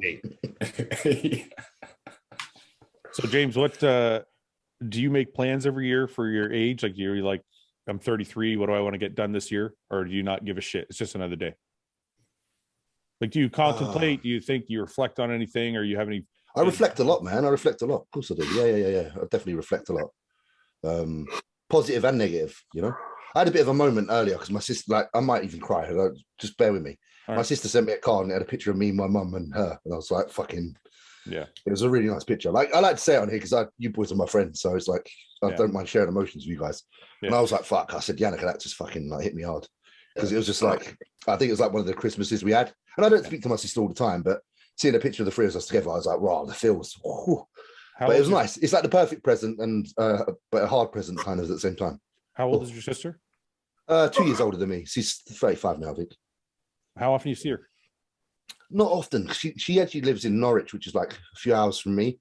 Yeah. And you being a bodybuilder, it's like you need your fucking home comforts, and you get all this discombobulated when you're not around. What's your norm? Like you're like, oh fucking hell, the food's different, or there's not a good gym. Yeah. Like I'm really shit. I'm a shit brother, and I admit it. Like I should check in on her more and check if she's all right, because she's got a son, and so I have a nephew and stuff like that. So I should. This is why I say about bodybuilding at like 35. Maybe I do need to consider some other stuff. Not, but like life and family and stuff. No, I went through the same thing because I got 3 brothers and a sister, and when I was like in the prime or in the thick of it, I was like, I would ignore a lot of shit. I wouldn't go home to see my mom as much. I wouldn't see my brothers, wouldn't see my nephews. Absolutely. So I know how it is. You just kind of you just keep to your regimen and end up ignoring it in the process. I'm not even a pro, and I neglect so much in my life, and that's why it's like that's why I'm on the way out. I'm going fuck it. Let's wrap it up. Yeah. I don't think you have to consider things, don't we? Yeah, I don't think you have to be a pro. I think as long as if you live the lifestyle and you live it fully, then you probably. But I could justify it. I could justify it easier. Say I was getting ready for the Olympiad, stay in the mix a little longer. Yeah. Right. Yeah. I hear that. But then even at the same time, Ben, on that, it's like it's just a show, and then like you sometimes see that people are getting older, and you're like, fuck, man, like when did I last see that person? There is when someone passes away, there really is no justification. You look back and you're like, no matter what you do, whether you've done something perfect for the world or not, you're like, it could have been. Because you're like, fuck, I should have seen that person more. I should have spent more time. And there's never really a good reason to be like, yeah, fuck it. I was competing and I did what I should. Yeah, exactly. So it's true, man. Yeah. Anyway, well, that's nice, man. Can I ask you? Sorry, just a deeper question. How long has your mom been gone now, bro? Honestly, like I don't actually like. I get confused. It's a few years. It's like. It could be 3 or it could be 4. I don't know. I'm like, because it's weird because you kind of feels like forever, but at the same time, you try not to think when it was because you don't want time to pass. Yeah. Because you don't want it to have been so long ago. So I kind of don't like, I think it was like 2020, but I can't be fucking sure. I feel like it might have been 2020 because I'm sure, no, it would have been. It was before. It would have been the year before because Luke passed away. Yeah. And that was like a combination of. Yeah, those 2 losses were so fucking dramatic in that time, and I remember that's why I just shoved myself into the bodybuilding preps as fucking deep as I could because I had nothing else in my head. Because I was like, I got to do something, and I think that's why I had a really good year that year because I just took every single ounce of hurt and just put it into the gym. You know? Ian, have you had anybody close pass? No, not like that. Not yet. No. Roman? No. Ben? Not my Well, I family, mean, not Luke. from- Luke. I mean, Luke, of course. So yeah. But then no, Luke is family, and Luke is family. yeah, I to mean, Ben, Luke was so your best friend, so that counts, obviously. It was it's something I have to be careful with, like especially if I smoke and get high. I get there, like I suggest James never fucking smokes because he's already way too deep, Yeah, mate. Yeah. intense as it is. But like I'll have to go, like sometimes I'll catch myself like, oh, don't think about that, because like last night I was laying there and I'm like, oh, what if I don't see my mum this year? And I was like, oh fuck, don't No. and you start rabbit holing and I don't know. Dude. And it happens at night time. It always happens at night time. Always at night. When you're like awake a little bit longer than you should be, the brain starts to go into those places where it really contemplates things that don't need to be contemplated yet. You know? So if it's been 3 or 4 years, James, do you find, and I'm not, so I'm only Honestly, asking, Fouad, I honestly, I really enjoy talking about this shit because I feel like there's probably a lot of people watching who have had similar situations that feel it hard to talk. So even if they're listening to this and they don't feel ever comfortable enough to talk, they've heard it from someone else. Yeah. Because I know it's helpful. It's helpful. So my dad passed away like 2006, I think. Yeah. And I find the memories start to fade a bit. Yeah, I find that hard as well. Like I'm trying to tell myself, remember her voice. Yeah. Remember her mannerisms. Because these are things you don't want to like admit to. You don't want to admit that things become hard to remember. Yeah. You know? Yeah. And you try to look at photos and stuff, but it's like it's not enough, is it? It's never as clear. It's never as clear as in the beginning when they pass, and you can still smell them, for fuck's sakes. Absolutely. Like you hear their voice in your head for the first year. Yeah. Like you go to sleep at night and you hear them saying, I know, I had it with Luke a lot. Like I had moments with Luke where I heard his words and it was like I was going to bed at night. Like I know I'm getting fucking teary again, but there was little sentences coming. Yeah. And I was just like, I took it for like perhaps it is him. Yeah. Because that's all I could do with it. And it was, oh man, it was crazy. Like as clear as day. But then now, like you say, that it's been that time. It's sad because I almost wish I still had those voices in my head from Luke and my mum. Yeah. Because at least it's something, you know? Yeah. And it's annoying because I haven't got enough shit on video because we're so fucking like not present in today's age that we don't have the fucking videos, VHS with your family like you used to when you're younger. You know, when you could all sit down in a room, put a VHS tape on that you recorded over of a family event. Like the last 10 years of human existence has just been so anti that. Yeah. That it's really tough. And all we do, like, we're on social media every day filming shit that isn't really important. And the important things in like our family are the things that we don't fucking film. But so I do that on purpose. So if you notice when we met in Dallas, I tried to take a lot of photos. Good. Because I'm like, because I was like, you know, since we lost Luke and since I lost like John, I think to myself, I'm like, man, you know what? Yeah, document. The same thing with the Arnolds. When I went to the Arnold, I like took a bunch of photos. Like, I think it's really important. You kind of feel like a loser doing it. You're like, because you're the guy, like, hey, let me take a photo. But at the same time, it's like, you're the wise one. I'm happy I have it like months later. Yeah. I actually had to do it when we first had Phoenix. I have so much footage, videos. Yeah. And it got to the point. It got to the point where I was actually like, I see more of him through my screen. So I was kind of like, I said, shit, I need to put my phone down because I'm not actually being with him as well. So there's another side to it too. Yeah. I mean, we have tons of stuff, but it's like there's a fine line or balance between just always this and then enjoying it in the moment. You know, I want to enjoy it in the moment, not necessarily enjoy it through the lens, retrospectively. Yeah. True. So I'm going to get off this, I promise, because I don't want your birthday to be so grim. Bro, it's not grim. Honestly, I promise you, this isn't grim. These conversations are like so important for being able to live a good life. Yeah. Because talking to friends is better than anything, you know? So the question I want to ask is, you know, when people ask you like, oh, do you believe in God? Do you believe in heaven? Do you believe in spirits? Do you believe in whatever? Is it harder to answer those questions when you've had someone pass? I imagine it's different for everybody because some people, like we were talking about the voices and stuff earlier, have that and it continues and then they feel like they're still connected and they have no doubt. Whereas because I'm like losing connection, doubt kicks in and then you wonder, you just wonder. And I spend often wondering, you know, and it's like for something to be so finite and like permanent, like, it's hard to understand. And you don't know it until they're gone because I know it's so like blasé saying that. Yeah. but it's because it can only happen when it happens. It's so weird, like not seeing someone there, you know, whether they raised you or they're your best friend or they're just a massive part of your life, suddenly no longer having, like, I find it hard. It's just not being able to say, like, reach out and just say, I did this today. Yeah. Yeah. You know? Yeah. It's just like, fuck, like that. Because there's really only a few people you really care about telling what you did today. Yeah. Yeah. And you know, one of them is probably the most important one of those people. Then it becomes hard because you no longer got that one person to do that, and there's a void. Because again, it's good to talk to people and stuff, but then you can't replace certain individuals in your lifetime. So it is a tough one. Roman, what do you think happens after? I'm curious because What you're a very matter of fact kind of person. After death, Yes. Do the lights just go out, or is there something else? I think you're going to be reincarnated in some other form. Do you really believe that, or are you just saying that? Yeah. No, I'm sure. I'm serious. So you're the guy that's like the energy can never die; it just transfers. Yeah, you know. Yeah. See, I have an issue with that. I like the idea of it.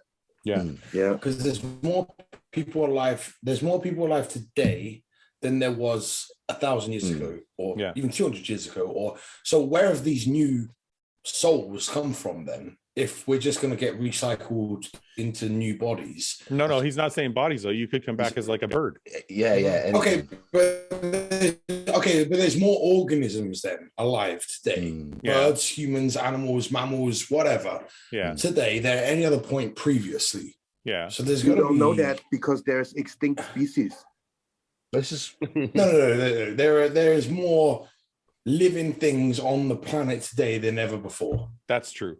That is true. I don't know if that is true though, in all honesty. Like, I'm kind of with Roman on that, because like you say, if you look at like historically how much more wildlife there was probably 150 years ago versus now, do those numbers... Yeah, but wildlife is not building skyscrapers to live on top of each other. No, but a creature this big, is still a creature.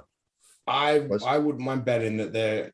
I mean, you could probably look it up. Okay, so let's assume Ben's right. Let's assume there's more. I still don't understand your point. So let's say there's more organisms. Yeah. What is that? How does that affect Roman's theory? Because if it started at, say, 1 million consciousnesses, right? Yeah. And now we're at 8 billion consciousness. So have we divided into... I'm confused. Like, we're getting reincarnated. So when someone dies, we get reincarnated. So that one goes into one again, right? For another lifetime. Yeah. So how do we get from a small population to 8.5 billion people? Some people are so stupid they only got 25%. Like, where those new consciousness anyway. Well, you can still have new conscious. Wait, but he's not saying you can't have new birth. He's just saying new consciousness is still being made, new souls. Yeah. What do you think, Iain? My views on this are depressing, so I don't even want to say it on this. You probably think the same thing I think. So it just goes black. I just think the lights go out. Yeah, that's what I think. Yeah. I think they do, but I think what happens is I had a conversation with my friend actually, Dan. So like the way that like dreams work is like 7 minutes of like activity in the human body can create like 7 years of thought. So like you can be in a state where you're like asleep, but time basically slows down.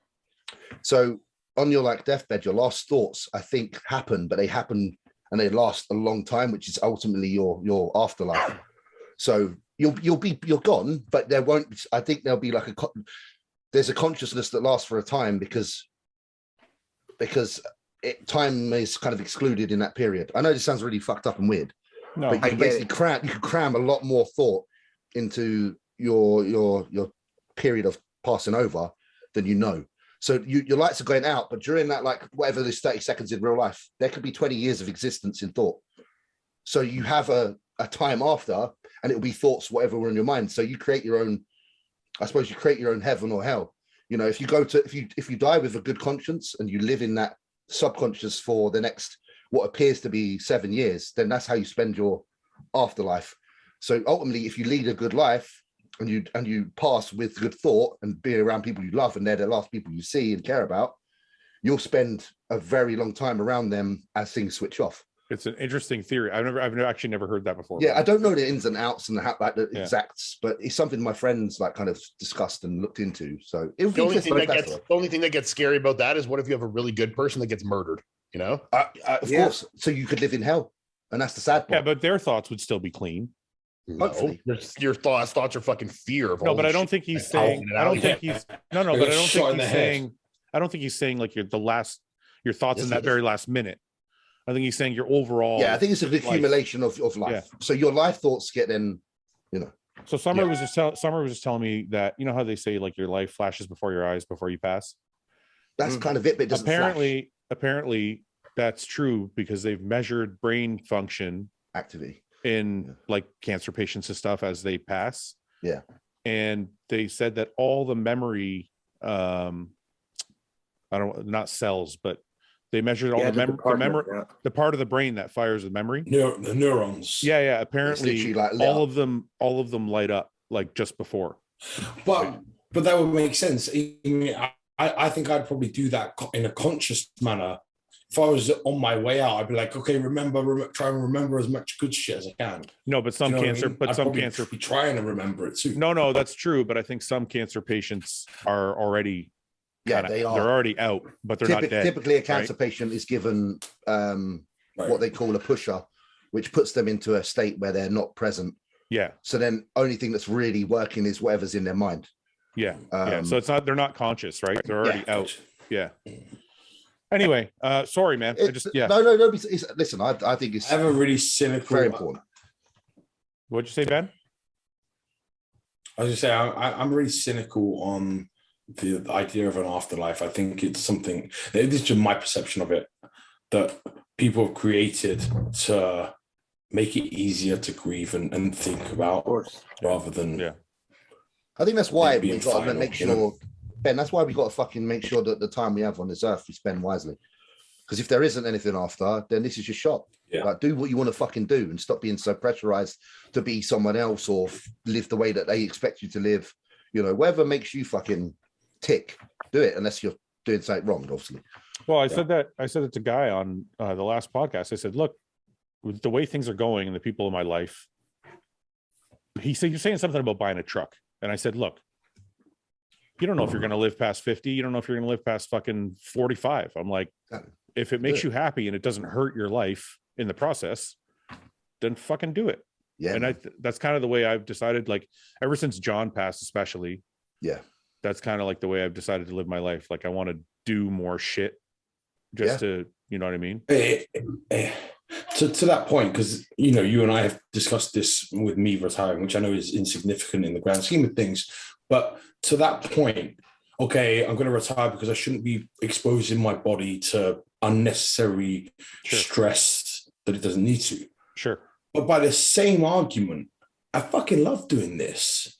Yeah, but so I also am I gonna live for 10 years longer, but be essentially a little less happy? Well, there's two factors in that, Ben, and you missed the second point of what I said. Is I'm going to do what makes me happy as long as it doesn't affect things negatively. So that was the second part. But wait a minute. But here's the thing. The second part of the argument, Ben, is I don't have a kid. You do. Okay. Forget Denise's argument, because she was telling me to carry on. Ironically, like you were saying stop. She was like, carry on, because when you're happier, you're a better husband, you're a better father, you're a better this, you're better that. Like you're happier, so we're happier. Yeah, but we get life insurance. It works. But it's not as black and no, it's not as black and white as you think. Trust me. It is black and white. It is pretty black and white, because you will find, just because, listen, I retired 3 years ago, or actually I did the last show I did was 6 years ago. 1 second. The last show I did was 5 years ago now. You just find happiness doing other things. Happiness is not going to go away. What I mean is your decision for me is black and white, but my decision to me is not, and vice versa. Like it's always easy to make someone else's decision for them. There's black and white. Like if Roman asks, hey, I got a dilemma, I should do this, it's easy for me to look at it black and white because I'm not him. So it's the same goes the other way. And that's either which way, you know? Like, you asking me, hey, should I do X, Y, Z? I can look at it removed and go, it's black and white. Whereas you're like, it's not as simple as that. No. Okay, you're half right. It's easier for me to make the decision for you, but I understand it's going to be hard for you to do. You know what I mean? Like I don't just mean me. I'm talking about anyone. Yeah.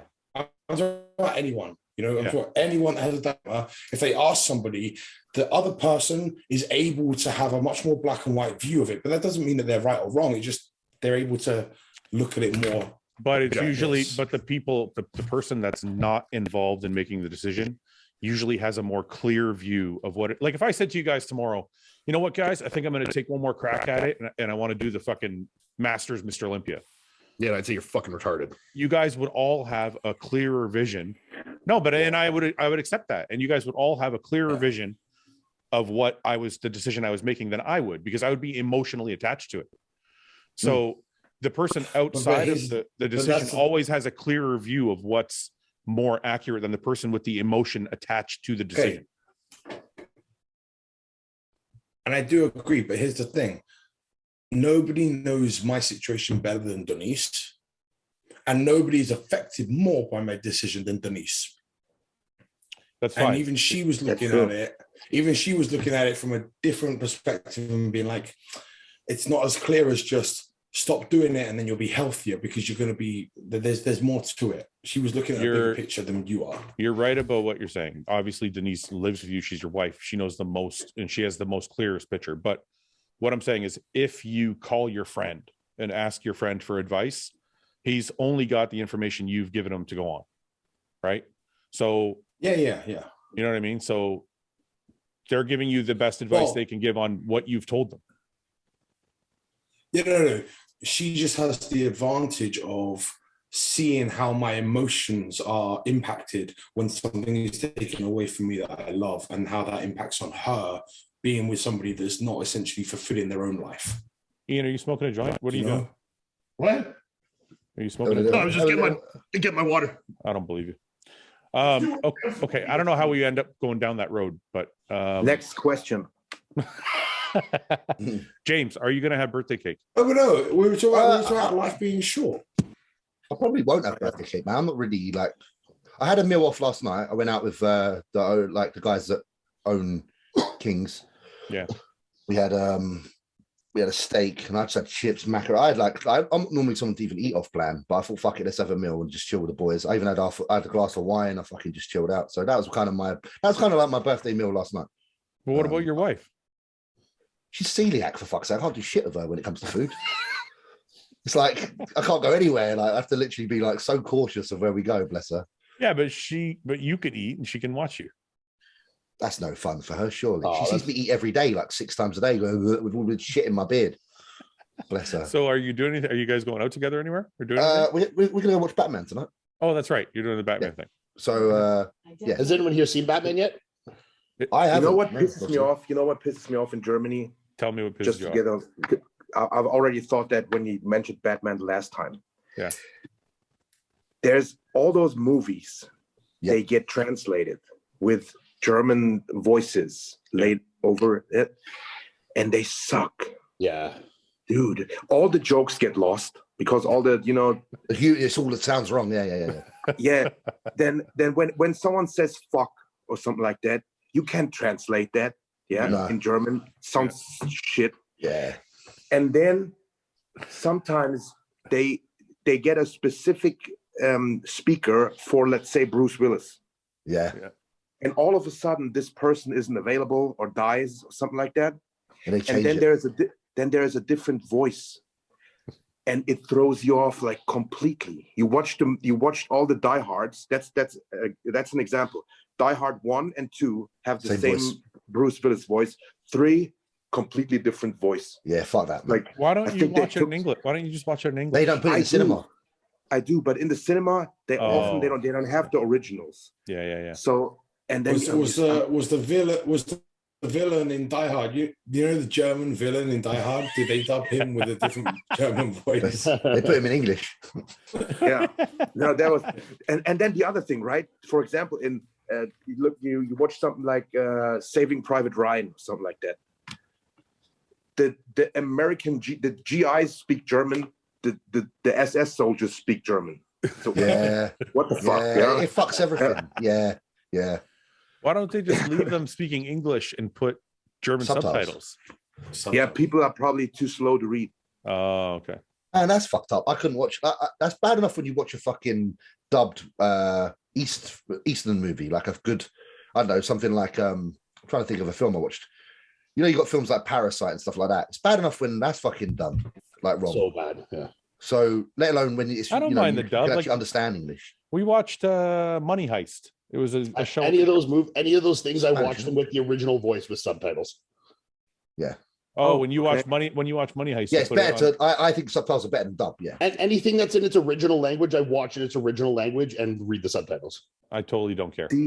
No, That's because why I I think can't the watch real it. voices of the real actors convey a lot more, even if you don't understand what they're saying. Yeah. It conveys a lot more of their intent and their emotion, even if you don't get it. But when you read the words alongside it, you're like, okay, I get it. You know? Yeah. Maybe I'm just lazy. Except for maybe Squid Game, but they're only. Or like Pokemon or Dragon Ball Z, I would watch in English. But I mean, yeah. if you watch them in their originals, it's still a lot better. You know? But Goku's voice was always really good. Like Goku, we all like, and Vegeta was a fucking G. Sorry, I know you boys don't know. I have Only no me and idea Ian what you're probably talking know about. those. I know. You need to get involved. What happened, Ben? Where'd you go? You went Just south. switch around. It's moved down one. You flipped. Sick of it. All right, Sick. Ben. James, you want to do a question before you go? Because I know you're not staying the long. I can actually be on for a bit longer, man. All right, let's do a question. You can have anything you want, but you have to give up your most prized possession. What are you giving up, and what are you getting? So, what's your most prized possession? And I don't think. See, it's not my. I can't say my wife because it's not a possession. So, what's your? I was going to say my wife. I know you were. That's why I said that. I think all our minds went to our wives. Yeah, It did. Initially, but it's not a possession, so you can't. It is. It's not. It is. It is. I've been watching Vikings on Netflix. Fucking awesome series. But Yes. that's how they think. Roman, I think Roman and James may have been Vikings in previous lives. Yeah. Yeah, you're a little. That's why I've got a behind. Norwegian Yeah. girlfriend. What'd you say, Ian? I said you're behind. That's a great show. I've watched a bunch of other Viking series first, and then got Did you around. watch the Valhalla? Do you watch the new I Valhalla? watched the Valhalla one. Yeah, there was Oh, only you two. watched Last Kingdom? I watched Last Kingdom too. Yeah. So this is I rewatched 300 yesterday. such a good at movie. night. The first was so good, wasn't it? Yeah. Mhm. The second one was trash. Fuck. The second what? The Who's second that 300? Yeah. Yeah. There's a second 300? Yeah. Yeah. So bad. So bad. I've It's never on fucking seen Netflix. that. What was it called Oh, again? I don't can't even bother. fucking remember. I've never watched Wait it. a second. 301. Dalmatians. What Was are it you like doing? 300 Rise of the Empire or something? Rise of an Empire? Yeah, exactly. Yeah. Okay, so what are you giving up, James? It's got to be like my house, isn't it? That's a possession. Yeah, the house is a possession. You're giving up your house. That's, What are you getting? that's my most. Yeah, that's my most worth. What are you going to money give it up? worth. For? What are you going to give it up for? What are you trading it for? A bigger house. That's actually a With good extra- answer. Give up my house for a Oh. bigger house. That's a good answer. Do you know what this question's kind of dumb because it's like, has it got to be? I'm not being rude, but it's like, has the possession got to be of equal value, or No. because you can say I give up anything and ask for more. Yeah, exactly. That's what I just did. I'm giving up my house and asking for $1 trillion cash. That's what I'm saying. Yeah. Where's the line Yeah, it's a drawn dumb- here, guys? That's a All right. listen. We'll skip the question. He's given us too much. He's given us too much flexibility. It's on a that dumb one. Sorry. question. Whoever asked it. fucking idiot. Throughout specificity matters. Would you rather have your ex be your training partner for life, or have your father, mother-in-law check your lifetime search history? Oh, no problem with my mother-in-law. Yeah. My search history ain't that bad. I'm not So fucking wait, sorry. Crack on. Who's checking your search history? your father or mother-in-law. So like Melissa's parents. Yes, Is it one of them or both of them? one of them. No, yeah, I'm okay. The father You not get to going pick, to do it you get to once. pick which one? I guess. I don't know. I'm Okay, making up the okay, rules now. I'll probably take that then. You guys have met Destry. I'm letting him have my lap. Go I don't nuts. think in any scenario I'm going to train with my fucking ex-girlfriend. So No. All right. I mean, Yeah, I don't no, know. I'd it's- have to ask Melissa. I'd be like, would you rather your parents look at this, or would you rather me train with her? You know, it's on you. My search history is not that bad, to be fair. It's mostly just seeing That's me bullshit. searching to see if I'm ill. You know, when like you get like a pain somewhere, you're like, Yeah. oh no, I'm dying, and you search Google for why you're dying. Your Is search it the history's last- got to be bad, Is though. it the last ex-girlfriend, or can I pick any one of them? Any. Your wife's not going to go for that. It doesn't matter which one you pick.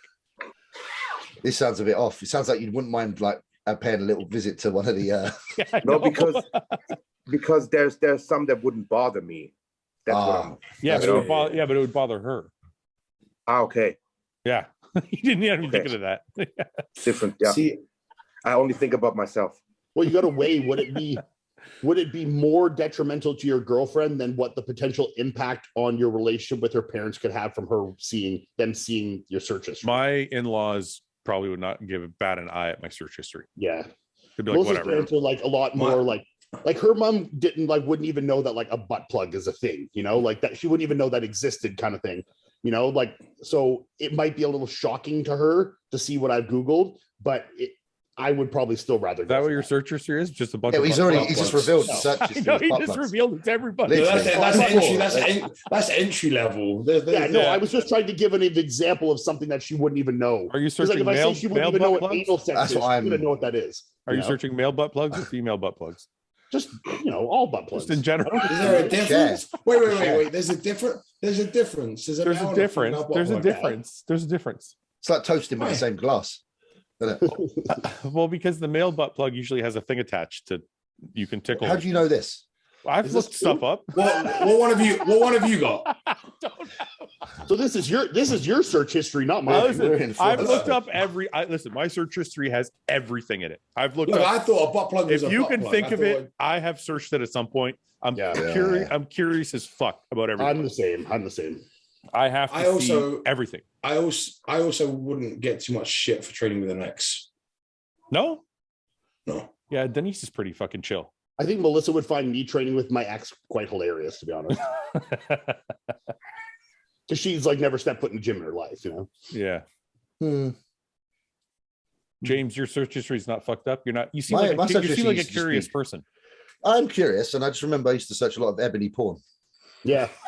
Yeah, me too. So I had a phase. Yeah. A strong phase where literally my only desire was caramel ladies. Didn't I say I've this on never- like I said this on the last podcast that this is what I did. I've Yeah. never had a phase for any one type of person. Really? Oh, I did. No, I've Oh, always just been like across the the black chicks board. for sure. Yeah. Really?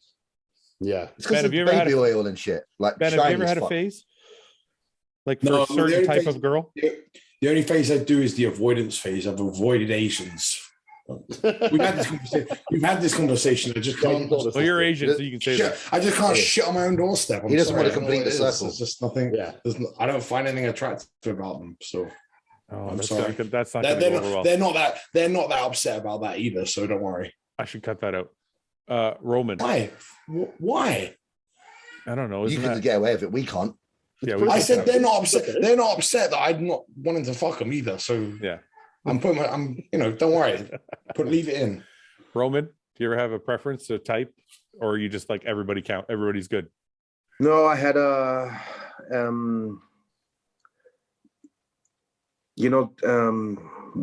don't know how the character is called in English, but Snow White with Yeah. the white skin, the red lips, black hair. Okay, Yeah. I can see Yeah. that. Yeah. Like porcelain. Yeah. Mhm. Like really white skin, like really, really. Yeah, You like that? So, And then the red Ja- lips. so the Japanese with a Japanese girl with geisha with a red lipstick would be. Your, no. It White had to be European. It has to be Nah, European. you don't like the He wants eyes. like a You don't true- like the eyes. He wants a true Scandinavian. Yeah. Mm. All right.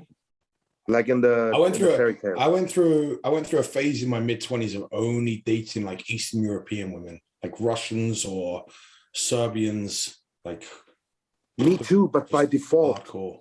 But by By default, default. Oh, I know. I was hunting the dirty fuckers out. Like it was. I only really like darker skinned women, to be honest. really?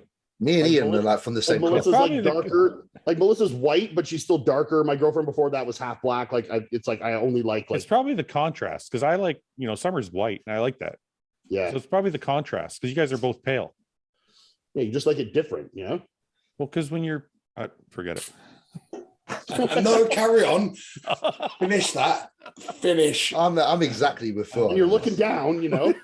And when it just when looks you take your better. butt It looks plug out. better going in when there's a contrast. That's all. I'm right for that. How much does the gap between your pecs really matter? A lot. No, it doesn't. If it's like this fucking Yeah. wide, Josh it'll and Arthur's hurt your career. if Josh you're and like Arthur's is like super wide. Yeah. Like, Yeah, and he still won a bunch of shows. Yeah. okay, but Yeah, it's but always only because his you always chest was notice like it. this. What? Wait a minute. Only because his chest was like this. Yeah, If but you the, have a gap, big- but the gap didn't hurt him. The Yeah, gap but if you doesn't- have a shit chest and it's the gap. But it now you looks- have a shit chest. That has nothing to do with the gap. It's a shit chest. I think With a gap 300 does- pounds. And Listen, I have a gap in my chest. My chest is probably my best body part. You ain't got Yeah, a but big it's gap. not an inch wide, right? Listen, no, it's he not. said- he just- said a Your, gap. your, Arthur's pecs, is your like pecs are pretty fucking- seamless, mate. He They're didn't pretty say a together. gap like he didn't say the gap had to be 6 inches apart. He just said a gap. No, but what he means It's by that is implied. when someone has like a Scott Steiner chest, is it fucked? Yeah. He's not saying there's a small gap. No, Scott Steiner. You have you're a not 1 gonna win. millimeter gap between your pecs. That's not. He's such an asshole. If your pecs aren't There's conjoined certainly an on one allowance. pec. There's an allowance. It's like when you tie up Just strap was ties. one Okay, big hey, pack. look. Gap. That's a big Yeah. gap, and his chest still looks great. Yeah, but it would also look, it would every look other It body would part look is better if affected. it wasn't. It That's would look It better. would fine. look better if it wasn't. It doesn't matter. The point is, he's still winning shit. The guy said, "Does it hurt you?" And I'm like, obviously, if you have a great development, then no, it doesn't hurt you. When you got fucking shoulders like that, I don't think it matters. Wait, but then if it had been closer together, would he have placed even higher at the Olympia? He was Maybe. winning the shows. Like, what does he have to do? He winning Olympia would be winning the show. So you're telling me you think if this was filled in, he would have won the Olympia? High expectations. No, but I think it would No, I'm look saying- Hey, no, that's right. So it wouldn't have mattered. I'm saying, would it have placed him? Is it something that he could have been placed higher on potentially No. if that wasn't there? No, I don't think this little gap right here would have made him place one place higher. I do. I totally don't. I dispute. I think he's amazing. Look, But I think like whatever place he was here Third. would still be. But look at Cedric's chest there. It doesn't It's matter. just- The placing yeah, would have been it's better. exactly the same if his chest looked like Cedric's. That's all I'm saying. I don't know, man. All right. And All right, Cedric's okay, chest. Okay. Cedric's So another example. If you take Josh on the left there, and then had the same Josh stood right next to him, but his chest wasn't put apart, which one places higher? Yeah. that's it's the same. Ben just No. won the argument. Ben I just won asked, the just argument. ask Josh. Like, No 'cause one Josh said is the it's best not critique better, of himself. but I think it Josh is a doesn't, good it doesn't guy. change much. It doesn't. I'm change. texting Josh. Text Josh right now. Ask him. Say, if your chest was put together, say- would you have won this, Arnold? I'll say, mate, see that little gap in your chest? Do you think? If you put the two Joshes side by side, one with a gap and one without, the one Okay, without. you're right, places higher. Ben. If you put the exact same person with no gap, yes, but it's never Can ever I- going to happen. So can I just highlight- can I highlight in real life, which is the person's asking, this bodybuilder is not going to place anywhere different in this lineup if his chest had this 1 inch gap connected. I agree. Could I say But the- something? Or You're This has both nothing right. to do. This has nothing to do with the subject at all. I'm just gonna that picture there. He's actually winning the shot for me. I think Cedric's Yeah. winning the shot. Nah. He's beating Cedric on that shot there. Cedric's I don't think arms. Cedric's arms are better. Cedric's legs. Cedric's No. waist, Cedric's waist is better. His chest is better. His Josh arms is are winning better. that shot, bro. I'm team No. Josh there. What about you, Ian? No. No, Cedric's winning the shot. Oh, 100%. as sad as it is, I'm actually Team Kai on that shot. Ah, No, Ty's got great Ooh. arms, but no. Kai's So- His arms are. can we do a poll? Can we put it to a poll for the people? Roman. James, wait, let's go body part for body part. So if you look at the legs, they're even. No, Josh's are better. No, Josh is No. a bigger. Josh squats 300 kilos for reps. Yeah, Josh's legs are better for sure. In this shot, they look pretty even. No, They don't look even to you in the shot. no, Well, how No, not? Josh is, How so? Josh They is don't look still- bigger. no. Josh is Josh's are still. Just said doctors are better. He said doctors. Josh's legs are 100% better, but in this shot, they look the same. better. I disagree. I like Josh there. I think Josh looks really good. Cedric has a little bit better waist. Better chest. better Better arms. The arms. lat thickness is pretty comparable, maybe a little bit edging towards Josh. Josh's lats have a bit more flair. Yeah. I'm sorry. I think Cedric's chest and arms make the shot, and the judges I agree think with for me the anyway. So whatever. Do you know what? Fuck you, Fouad. Well, Roman, what are you? Roman's a connoisseur of bodybuilding. I want to hear Roman pick this part. Yeah, Roman's the connoisseur. It depends a little bit on what you. It's preference, you know. I would say. So I'm asking what your preference is. That is like a Jay Cutler, Dexter Jackson comparison when he won in 2008. Yeah, Dexter won in except Cedric's the 2008. same size as fucking Josh, so it's not at all the same. Josh has got a better smile. It's a showman smile. He's got the showman smile there. That's a winning smile for me. I feel bad I for think- Josh right now. We're using him as the primary target for this. Yeah, but he's- this chest. I We think I would go are with- saying how good he is as well. I at would the same go time. with He's Jo- phenomenal. Josh. I think I would go with Josh. Yeah, on this see, one. me and Rome, because we're European. Well, I'm not That's European. why you just like the white guy. That's why you're like Yeah. you got to hold it down for the white guys. James. Hold it down for the white boys. Is Josh coming back, by the way? I don't know. I think I saw something like that. He is awesome. He's a great I hope bodybuilder. I hope he does. I hope he does. It's amazing some of the bodybuilders we don't talk about usually that were absolutely phenomenal. Like I always think of Josh and Justin Compton. Josh and Justin for me. We them don't two were usually just- talk about them when we talk about like I guess my era or whatever. It's like those two guys were fucking phenomenal. see the most muscular I shared the other day, like Justin. It's just stupid. Yeah. You remember? Like- I remember something specifically. I did an interview for Flex magazine at the Toronto Pro one year. I wasn't competing, but I think Justin may. Oh no, I was competing. Justin was doing the interview, and I remember now. So we went backstage. Is that what happened? What the fuck happened? You can't fucking remember. No, You still I was not. doing an interview and Justin was competing, and it was like his first year or something like that. And I remember asking him, I was asking him certain questions, and he was like, one day I'm going to be up there with like you and all the other guys. And then all I remember is like a year later, he blew by like everybody. He was like way better than me, way better than. I'm like, what the fuck happened to this guy in like 1 year? It He was did like really You- good, man. When you heard that the first time, you're like, "Yeah, good luck, buddy. Fuck you." when he Settle said down. that, I was like, what the fuck is he talking about? Well, I remember Victor. I remember Victor on one of the videos being like, "Phil Heath's my son," 2007. Yeah, And yeah. then like literally like the following year, Phil come out of nowhere and got third in the Olympia. And it's like, fuck, Phil's coming. Justin doesn't really post any throwbacks or anything. He's really focused on his Coaching. coaching. Yeah, but look Fishing, at that. fishing I more than made coaching. that. I made that. You made what? I made this design for him. Oh, you're, Oh, that's- you're good oh. friends with Justin, aren't you, Roman? Yeah. You've worked That with him. side tricep from the Arnold shot is to me just outrageous. Did I pass it? No, I haven't seen it. I'm saying Oh. I just know it. If you Google- eh? if you He's quanted Google such a nice Justin sweep. Compton- They just had like the perfect sweep. Yeah. Big Luke. He was a fan of Luke's physique for sure. I It's respect just- that. Luke was a massive fan of Compton. Jay, yeah. Huge fan. Justin has black and white genetics in one. He guy. has. Yeah. Stupidly round, doesn't it? Just stupidly round. Look at But this. Look look, at the hat. This did always he remind reminds you me. of Jordan Peters there? You know that picture of the picture they show of the bull, that white bull that has the myostatin Yeah. deficiency. That's what I think of when I see this. Yeah. His genetics certainly There's- are very unique for a white fella. They're not. There's They're not even a your better casual. one. Right. Find that side tricep, please, from the Arnold. Look at this shit. Great arms. Would he Fucking be ridiculous. Mr. Olympia right now if he was now? I don't know, but he'd be certainly up there. Yeah. He'd be one of them top boys, wouldn't he? For sure, because he's got that. He's got like the strengths of people like Brandon with the roundness. This is a younger. This is a his younger- first pro show, I think. Yeah. Or when he turned pro.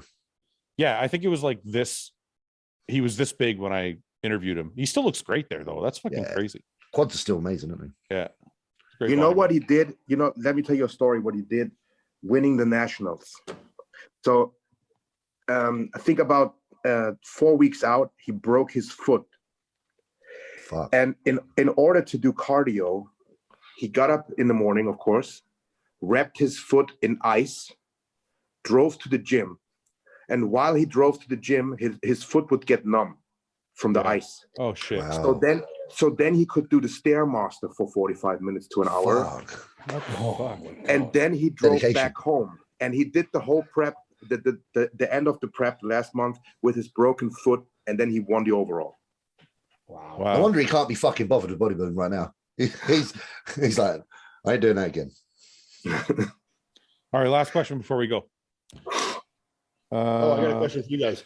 Yes. Thor and Eddie are fighting this weekend. What do you guys think? Oh, that's. I like Thor because the transformation's incredible. I like Eddie Hall. I like Eddie better, but I think Thor is in much better fighting condition to win. Thor looks great. And he's got the length. Length matters. It's a big He's got length. He's got a bit more experience. I think it's going to be very hard for Thor to lose. I want to see Eddie Hall win. I'm not I saying think it's gonna be boring. I think it's gonna be very boring. I You agree. think so? Yeah. Yeah. Why? because they're going to gas the fuck out. Big guys Yeah, get they're gonna gassed be- way too quick, man. And they're going to be very scared of getting knocked the fuck out by either one of them. You remember they both pack a punch and they're not going to want to get hit by each other. I feel like Eddie's going to come out like a fucking raging bull. And then if go- he catches him, he'll win. If not, he's going to gas and Thor will beat him. I really hope you guys are wrong. I think Thor's going to play the I patience game. think you guys are right because that all makes sense. I think but they're going to. hope I you're think wrong. they're going to be. I think they're both going to be gun shy. That is, look, if they gas out, that's fine, but I hope they're not gun shy until they are gassed out. I hope they just. Hey, I hope they Right, start it's gonna rolling be- around on the floor it's and turn gonna- into MMA. it's going to be. Thor has much more reach, Derek- right? Yeah, way bigger. Well, they've It's gonna be advertised it. Derek- They've advertised it that he got the same reach. There's no way Nah. Well, you could have monkey arms. he might have Okay. gibbon arms. Nah, no way. Look, no. Hey, it's going to be another Ngannou versus Derek Lewis. Oh, don't say that. It Look at the is. size of that's- Eddie there when he done the Welsh man. That's the worst fucking Yeah, up a fight. couple. This is Yeah. awesome. So it's going to be. That, Let's just that watch one there. this Was, just for the fuck of it. Look at that's the best Eddie Hall.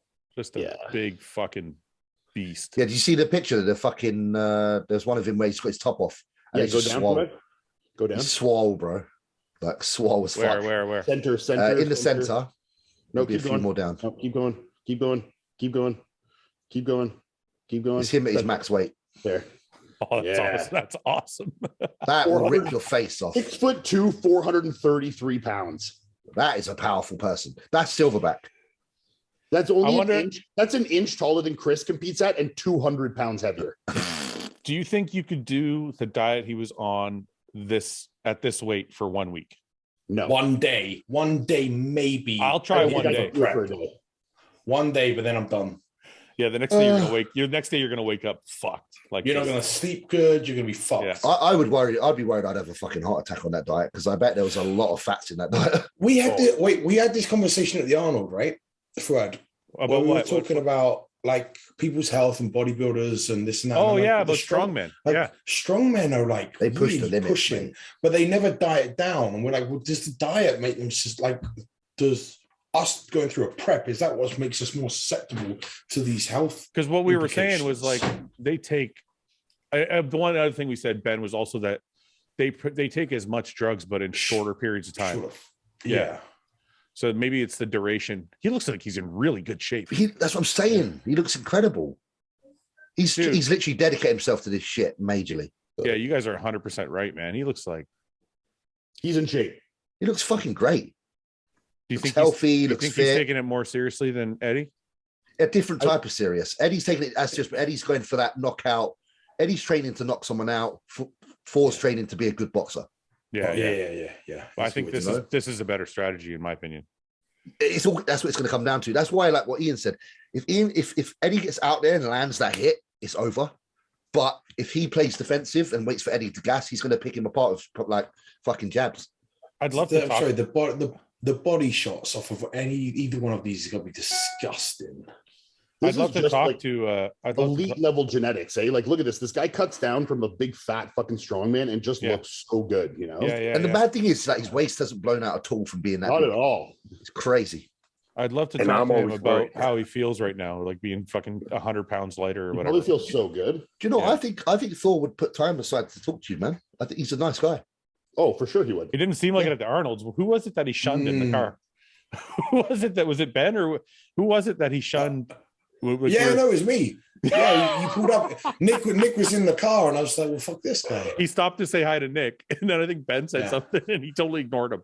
Yeah, but I had that at Arnold with Eddie when I was with Luke. Me and Luke were in there, and he said hello to Luke, and I'm standing next to Luke, and he didn't even make eye contact with me. He thought it was the fucking mirror with Luke. That's why. All right, we'll just use Nick. Just use Nick to get So- on the show. Yeah. We'll just- Honestly, like my friend went to Iceland, and my friend Julian from the gym, and Thor housed him, fed him. They trained together. Yeah. Like he's a decent geezer. yeah, we'll see. Maybe we can figure it out. It'd just be cool to I'd be able to definitely watch hear- that one. the strategy of how to lose that much weight and how the fuck he still looks that good. And he's done how he amazing. Yeah, feels. whoever wins this fight, try and get on the podcast to talk about it. You know. Yeah, There's no. I think I've asked Eddie Hall already. There's no way. I asked him a couple times. I think because he's super fucking. To me, he's super interesting. But okay. I need your guys' opinions. Yes, One go. more. So for my YouTube channel, since I'm German, Yeah. I've tried doing. In the past, I used to do all my videos in English. Then I switched to German, and then now I tried to do one video in English, and I got shit on by everyone in Germany. Yeah, but there's not many German speaking people, so don't worry about it. They're the minority. Fuck them. That's exactly what I was Can going I to say. tell you what I think? But not in those harsh words. I'll use Kitchen Nightmares as my like resource for it. So I watch a show called Kitchen Nightmares with Gordon Ramsay, and he'll go to a restaurant and he'll be like, "Your restaurant sucks. Your menu sucks. You need to change it." And they'll be like, "Yeah, but what about the customers we already have?" And he'll be like, "You have 10 customers. It doesn't matter. Go get new customers."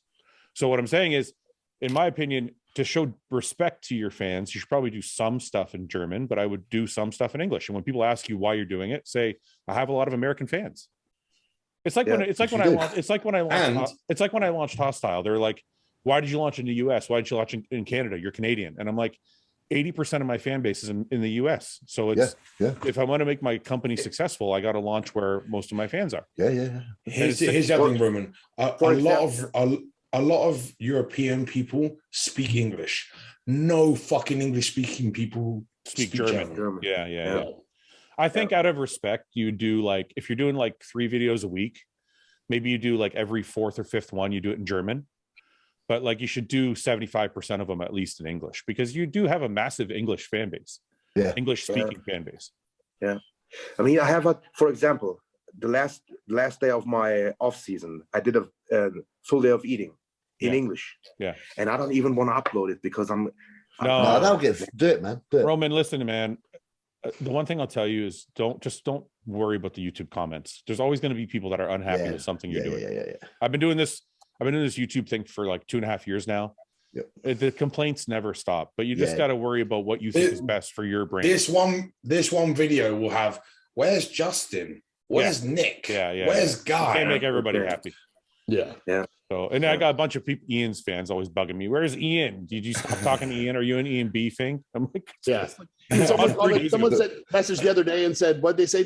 Is Fouad mad at Iain for not going to the Arnold, and that's why he's not been on the podcast?" Fuck's sake!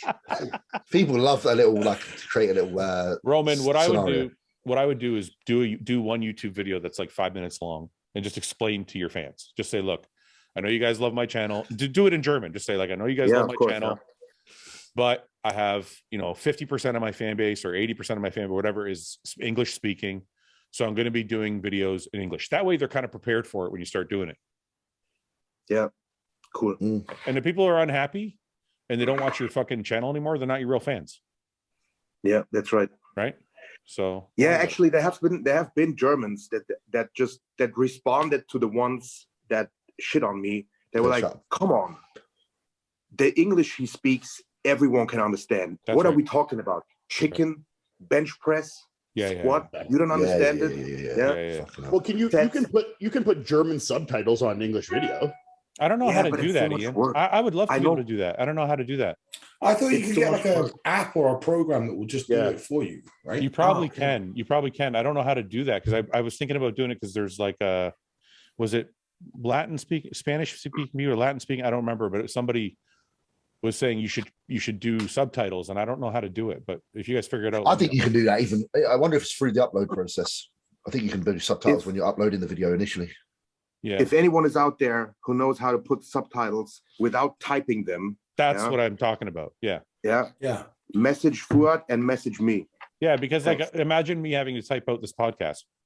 Yeah. It's like, fuck me, like 2 to 3 hours. 2 hours. And everybody's talking over each other. Like, You wouldn't do 3 a week. You would do like 1 a year. Exactly. Yeah. It is a lot of work if you got to do it that way. But I don't think you do have to. Then with different colors. Yeah, fuck that. Okay, guys. James. Thank you. Happy birthday, brother. Happy birthday, bro. Hope you have an awesome day. Are you gonna have sex today? I might have already. And it was jokes because What do you mean? this. I might have already. Did you have sex or you didn't? Earlier, I said, I shouldn't really say it, but I'm going to say it. I was like, it's my birthday. Yeah. So basically, I meant I'm not doing anything. You're doing it all. Yeah. So get creative, think whatever. That's what I did. Get creative. I'm imagining there's a lot of feet involved. Go in the kitchen, find some utensils. A little bit of feet, but basically, I mail was button. able to literally Yeah, sit back, head on the pillow, and relax. Oh, that's a good birthday. Cheers, love. Wait, did you keep the cat out of the room? I did actually just before. They're asking it. He does sometimes float around. Iain, Oh, yeah, Fouad. What? Who was this you and me talking about this, Ben? What? Yeah.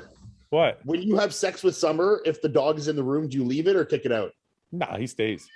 Oh, I fucking knew it. I fucking knew it. He's not on the bed. He's not on. Wait, he's not on the bed. Dude, okay, wait. So Iain had a story, right? Someone asked a Q&A and said, do you kick the dogs out? And he went, yeah, absolutely. So I replied and went, you know, Fouad leaves his fucking dog in when him and Summer are banging. And we were joking. Kick the dog out? and then I said, yeah. And then after he goes to clean up, he brings the dog. He gets out of bed, brings the dog in the shower with him.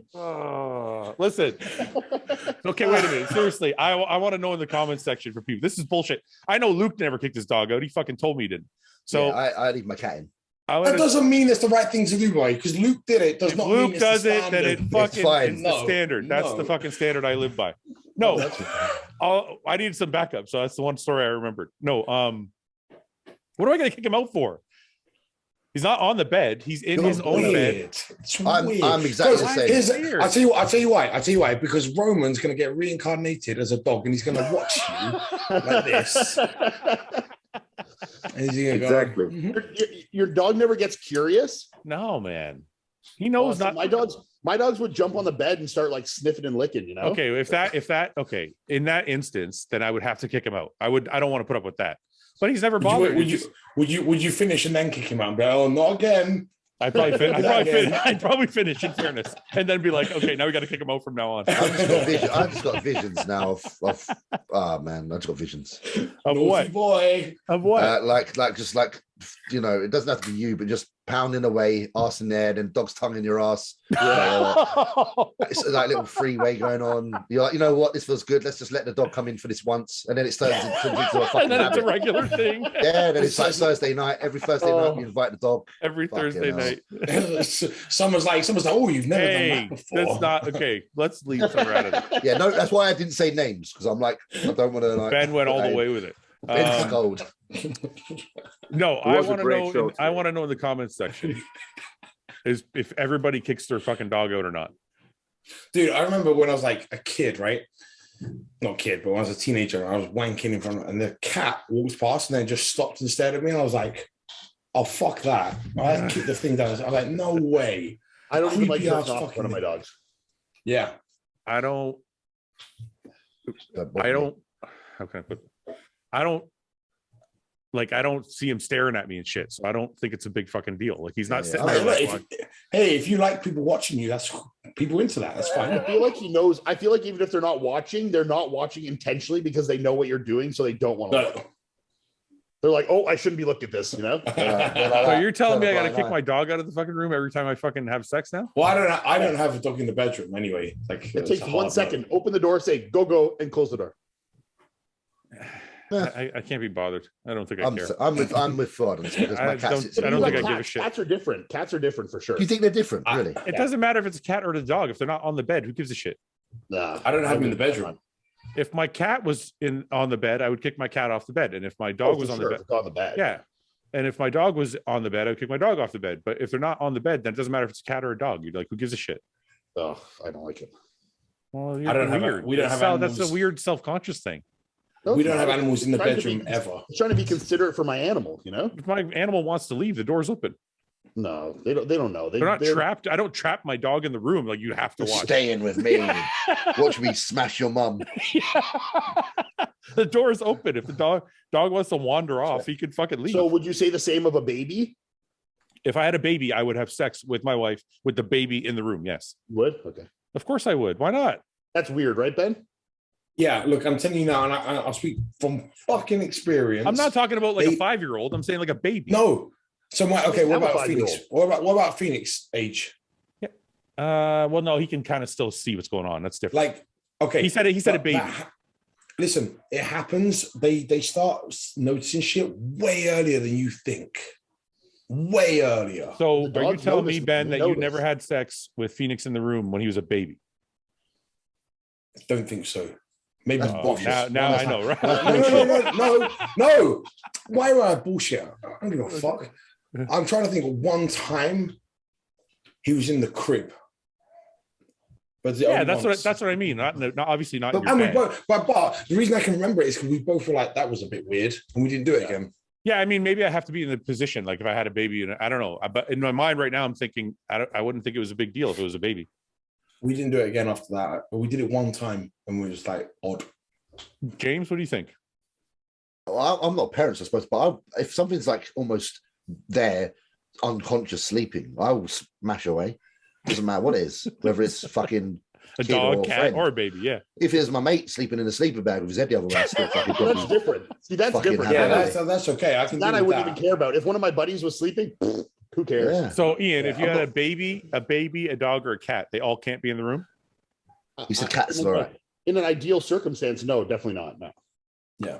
And I know Melissa would certainly not want them in there either. Hey, wait a minute. You just said in an ideal circumstance. Obviously, I'm not inviting my fucking dog into the bedroom. Well, but I can control the circumstance. My dogs are there. I take 1 millisecond, say, go, and then I have sex. Yeah, but so why can't I just make it that? It's easy. Because sometimes I just don't care. I'm like, whatever. I don't want, my dogs are also different. Like they would probably jump up on the bed, you know? Yeah, that's weird. Roman? He's attacking mum. Yeah. That's what they think, don't they? I know you don't have I know you don't have pets or cat or kids, but if you had a dog, cat, or a baby, would you care if they were in the room while you're having sex? Cat, probably not. Cat not. Baby, like Ben said, depends on how old it is. A baby, like a under 1 year old. Then not. Okay. Dog, depends on how interested he is. You know what I mean? I feel like so if he's really interested, you're gonna leave him there because he's like, well, he's enjoying it, so fuck it. Yeah, knowing Roman, he might just be like, it might be better for him. Roman has the most clear answers, really. To be fair, it's the German in him. He's very precise. There's no German engineering precision. Everything is very. There's no gray or wishy-washy bullshit with Roman. Nope. All right, guys. James, happy birthday, brother. Everybody else. Yeah. Sure. We'll talk next week. Yeah, for sure. See you guys. Okay, Have guys. a good day. Thanks for watching. Please subscribe, share with your friends, and like the video. And if you get a chance, check out the description for all the different links to all the different places you can find Hostile and myself. And lastly, check out hostile.com for our new line of supplements and all of our apparel and gear. Thanks again for watching.